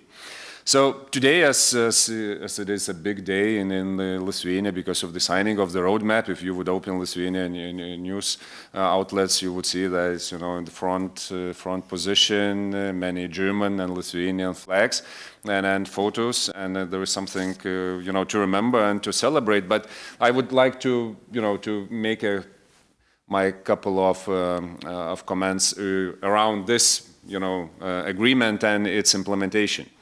So, having this roadmap already signed and public, we have to concentrate ourselves as being, in a political discussion on the strategic level of implementation and on the consequences of the roadmap. So, on the strategic level, at least in Lithuania, and from what I hear also in Germany, we have this agreement among the political decision makers and elites that it is something for long term. It is the cooperation of the long term and commitment of long term for both countries. And this is important, and I think that on Lithuania's side, we also have to put it into our strategic papers, as we've seen it already in Germany's national security strategy and in policy guidelines, that commitment of Bundeswehr to be the backbone of the EU and to deliver the forces. It is already in papers, and we believe in German papers. So the same we have to do in Lithuania also, to amend maybe not only our national security strategy, but parliamentary agreement of parliamentary parties. That would be a good thing to do just for the future and for the sake of it. Another thing is where we have also to work strategically, and this is more on the German side probably, is to convince the society of Germany that taking leadership is the good thing to do for the own security of Germany. And I'm not talking about that, sympathies or element to the German brigade, but, for the leadership. And those numbers that we see, that around 70% of German society are not ready or not supporting Germany's leadership in defense of Europe. This is something for us also to work. And one of the instruments for it, I think, is our cooperation that we are creating here in the region, that can be used as the perfect example. Going a bit lower or at the operational level of the implementation, of course, there are many things, to implement, and host nation support, infrastructure, different projects, and my friend Vice Minister Žilvinas will probably touch on it. But what is, without a doubt and inevitable, that we will have the bigger or smaller problems and obstacles in implementing it, as it is normal in every big project. And I think we have to prepare for those moments, just to talk and to solve it quickly.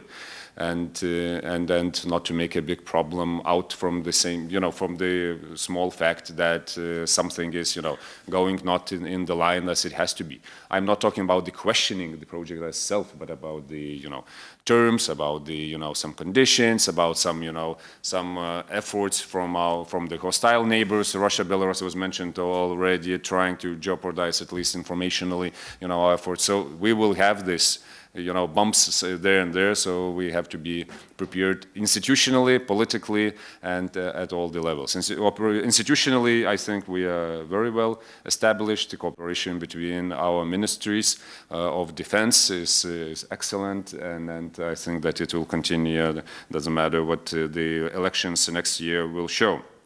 So, looking into 2027, when what it is stated in the roadmap, when the German brigade will reach the full operational capability, it means that all the infrastructure is in place and all the pieces are already here.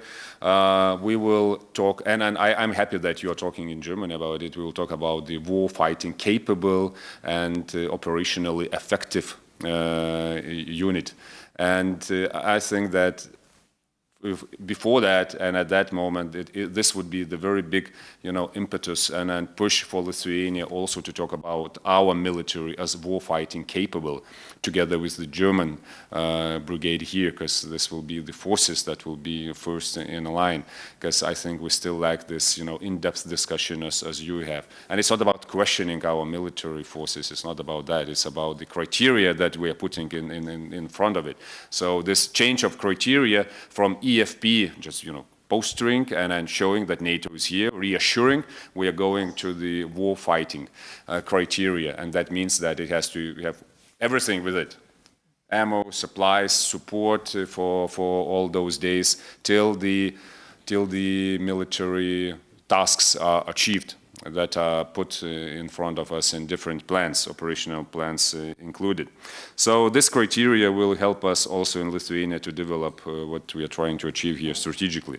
And then jumping a bit to other topics, because today Minister Pistorius was at the meeting with the President was talking not only about what we have, bilaterally, but also what implications will be at the NATO and regional level, and those are very important.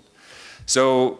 And because US were mentioned a couple of times, I think that this cooperation will be very good, deliverable both from these countries and from the region in Washington to show that Europe is meaning things and that we are implementing on our side what we have to do and strengthening our defenses. It's not only US on the eastern flank, there are European big nations on the eastern flank, and I think that will be also a future argument for the political decision makers if they would change in administration in Washington. So this is the important example, and we have to exploit on it. We also have to exploit on this cooperation in broadening the regional cooperation here in the Baltics and Nordic Baltics, with the bigger German involvement into it. Now we have 3+3, meaning 3 Baltic countries and 3 main contributors with Canada and UK. We have to expand it and have the geopolitical idea behind it.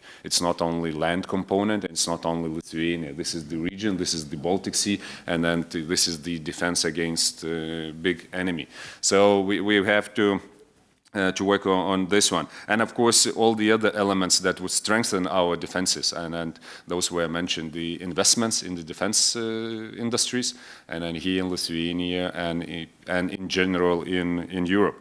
And when we will be ready to fight together, then we will have to spend more time on deterring the enemy and to spend more time on not fighting.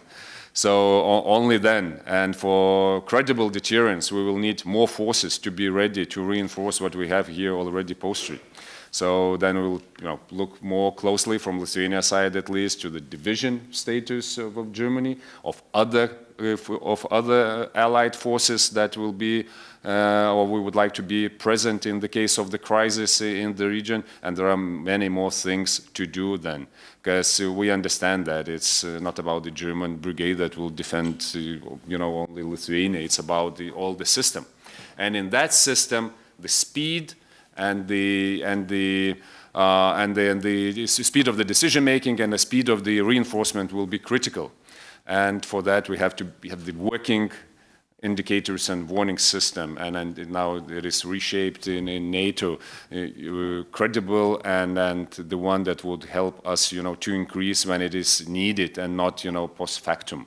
Because from the Russian side there is thinking that they can still can be faster than us, and that our decision making will be lagging somewhere. So in purpose to be in place, we have to work on it. What it means that if there is some scaling up of the forces for the for the reason of some exercise, some big exercise like Zapad exercise, it means that NATO forces have to be also scaled up. And the very last thing, I think it's a very good topic for us to work in the future. This is the countering the hybrid activities, where Russia thinks that they absolutely dominate is the hybrid field, disinformation, cyber activities, and different types of penetration.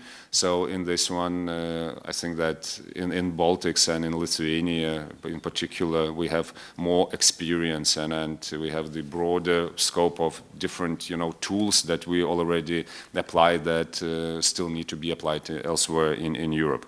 So I'll stop here and thank you.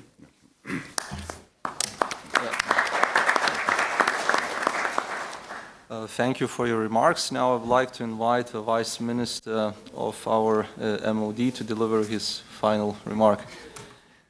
Okay, it's like keep in mind that time limits are very strict. Short reactions to what has been said already. First one, it surprised us in Vilnius here that we started to speak the same language with Germans, and it's a positive surprise for us. The second point is that, yes, indeed, today is a historical decision, but our hope is that it will be not a history if we talk about the brigade. And the last point on total defense, we counted here in Lithuania, it was a kind of theoretical, counting. And here to implement total defense for us would cost 3.54% of our GDP every year. So, coming back to military cooperation, German-Lithuanian military cooperation. Yes, German Brigade Lithuania, as it's called, German Brigade Lithuanian, is rightly in a spotlight and will remain so. Ministers signed agreement, signed a roadmap, but we treat this roadmap as a guidance to the implementation, and we have to work very closely to implement this decision. But just to remind that we started this process not today. For us, the critical moment was in 2015 and 2016, as Germany decided to lead an enhanced forward present battle group here in Lithuania. And it was a critical moment that, as we understood that, it's like we felt this change of wind in Berlin and in Germany. And to have enhanced forward presence battle group here in Lithuania and forward command element of EVA, so-called brigade element, will be very critical, for deterrence, and in order to ensure this cooperation and integration before we implement the decision to deploy a permanently brigade here in Lithuania. The last point on the current status is about, modernization, and just to emphasize and to stress that, Germany is and will remain our primary partner for Lithuanian Armed Forces modernization. During the period from 2016 till 2023, we spent more than 1 billion euros on equipment from Germany. And I would say we have a constant percentage in our modernization budget for equipment from Germany. What about the future and looking ahead? The political decision is made. So, and now we have to understand that it's not only about the deployment of the brigade.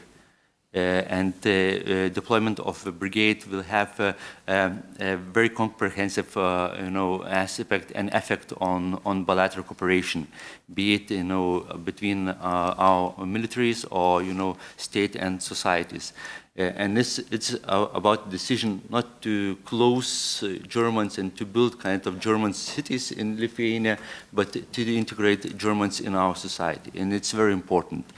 The second point about future, and we understand that we have to deepen our cooperation in defense industry, and it's a critical moment. We try to say and we have to recognize, and I repeat myself every time, that defense industry is not something separate from defense. It is part of our military capacity, and if we talk that we need to start our defense from the first minutes. With reserve, with filled stocks, so we have to invest in defense industry, and we see a lot of opportunities to deepen our cooperation here in Lithuania and with German companies. The last point, if we talk about bilateral cooperation and in military affairs, now the focus is on land. But we have to recognize that we have a lot of shortfalls in other domains, and one of the key shortfalls is air defense, and that's why we try just to push a bit more our cooperation in defense field on strengthening air defense. here in the region. And it's not about Lithuanian armed forces, but also about the German armed forces in Bundeswehr here in Lithuania. And as Kęstutis mentioned, it's not about only Lithuania and Germany, our military bilateral cooperation, but it's also about NATO defense adaptation. And our cooperation in defense might have an effect, and will have an effect definitely on NATO adaptation, be it the NATO command structure or force structure. I will stop here. Thank you for your overview, Vice Minister. And I have 2 pages of questions, but only 5 minutes left. So perhaps I would involve the audience. I already seen that Benjamin is raising the question, and also Sir behind him. So. Thanks very much indeed. Very quickly, yes, we need to further strengthen NATO. Good steps are being taken, but as Roderick Kiesewetter mentioned, we can go further. Seeing the results of the Titan Shield exercise in the Baltics proves that. The force, pretending to be an imperial conquering force, was able to exploit the gaps in our interoperability and the lack of the follow-on force that Justinas mentioned earlier. But as well as being agile and aware, as Roderick Kiesewetter said, we need that rock-solid foundation in our own societies. And this is where I agree firmly with Sara Nani that social policy is a part of grand strategy. We know that Russia and malign external actors, but also the anti-democratic, illiberal forces within our own societies work in the cracks in our societies that we have created. And we need to fix those. We need to make sure we have everybody on board. We are as strong as our weakest link in those societies, and that means money will have to be spent for that. But again, this requires the leadership to explain why.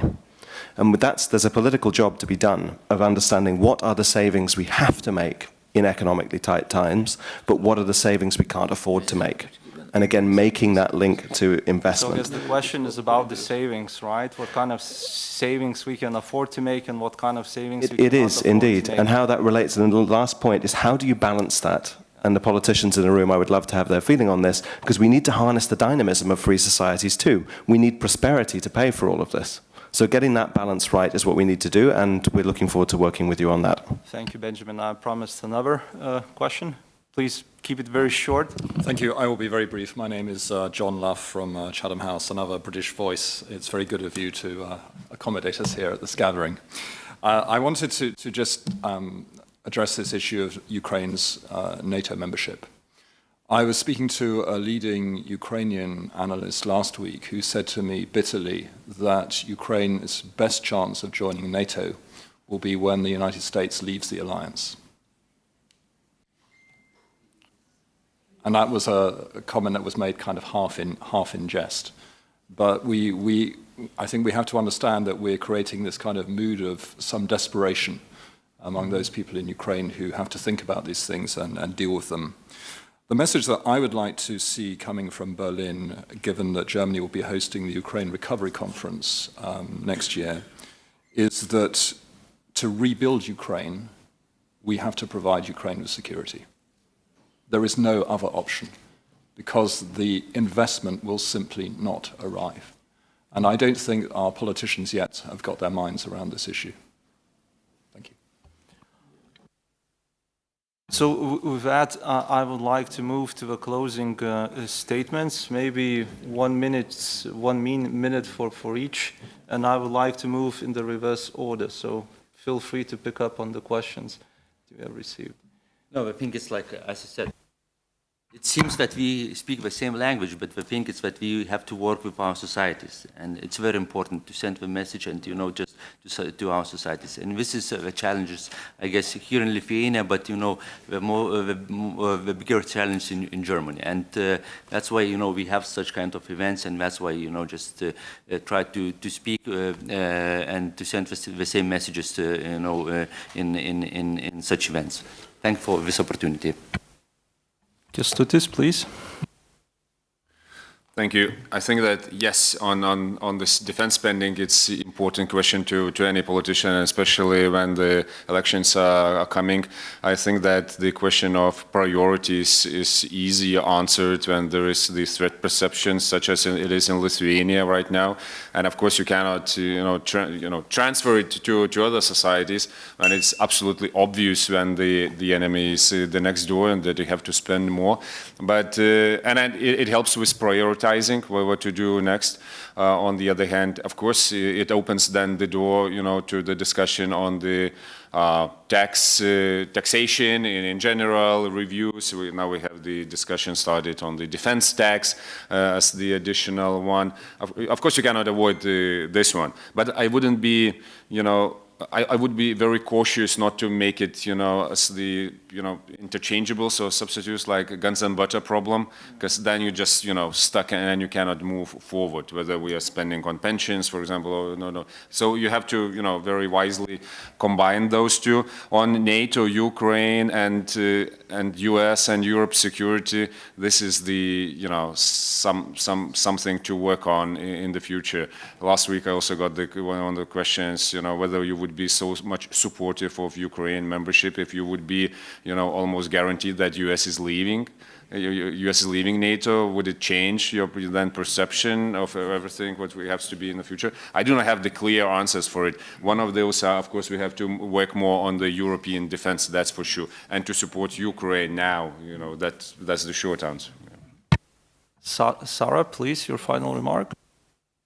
I would like to answer for what John just said about their business investments in Ukraine. We have businesses from Western countries investing in Salafist theocratic autocracies like Saudi Arabia that bases their economy on something that the world has decided to leave behind, which is fossil fuel. So the risk assessment of businesses are very biased. We saw in Germany that even after 2014, companies continued to invest in Russia with huge assets. I think that the hesitation of European business towards Ukraine is inappropriate if you compare it to the risks that they are taking, for example, in a very unstable, on the midterm, very unstable region like the Gulf or the Arab states, or like they did in the past with Russia. So I would pass the ball back, but in general, I share your analysis, but I wanted to make this point too. Yeah, thank you very much indeed. I learned a lot. I renounce and give my word to Emanuel, very brief. Liebe Freunde, I would like to say that I am from a Holocaust family. My mother spent 4 years in Nazi Stutthof concentration camp, and our home mother tongue was Yiddish and German. We were not far away from Memel-Gebiet. So I have an incredible feeling, a special feeling, like being in Weimar time. Now, with your presence, Pistorius signed an agreement. We have democracy defending concept again on the table. And the feeling is that it's Thomas Mann time of Immanuel Kant, when the Germany was enlightened part of our neighborhood, permanent neighborhood. And now we have this again, the shoulder over for 700 years, our border. And we have no corridors. It's no corridor between Lithuania and Poland. It's no Suwalki corridor. It's European Union space. And I would like to say thank you for this feeling that we are back to good time of Weimar time, when we were 100 years together. Germany and Lithuania, and of course our brothers in Poland. Thank you. And on a final note, because liberals are knocking to the doors and we are part of coalition, we don't want this to be destroyed. Today I heard wonderful first time title, Žygis Zinger, so it's final words from us. So just 3 points. Family picture, please. Go to the left. We will do family picture now. Then lunch. You see big tall Laurinas and Simonas here, they will lead you to the lunch. Take your coats, it's a bit outside, it's Hilton Gardens, but it's much better than parliamentary food, really. So it's just 1 minute. And last point, just as on a follow-up, Thomas proposed maybe we do 2 follow-ups in Germany next year. In Munich, first time in the history, we are opening Consulate General, and Thomas will be the one who will help us to organize this economic and kind of, because business is there in Munich, we know it. And then we follow up in Berlin with you, with Benjamin, on political side. And then we have strategy, economic and political military. Okay, thank you, friends. Merry Christmas, and let's have a picture on the left. And thank you for liberal brothers who allowed us to steal some of the liberal time here. Sorry.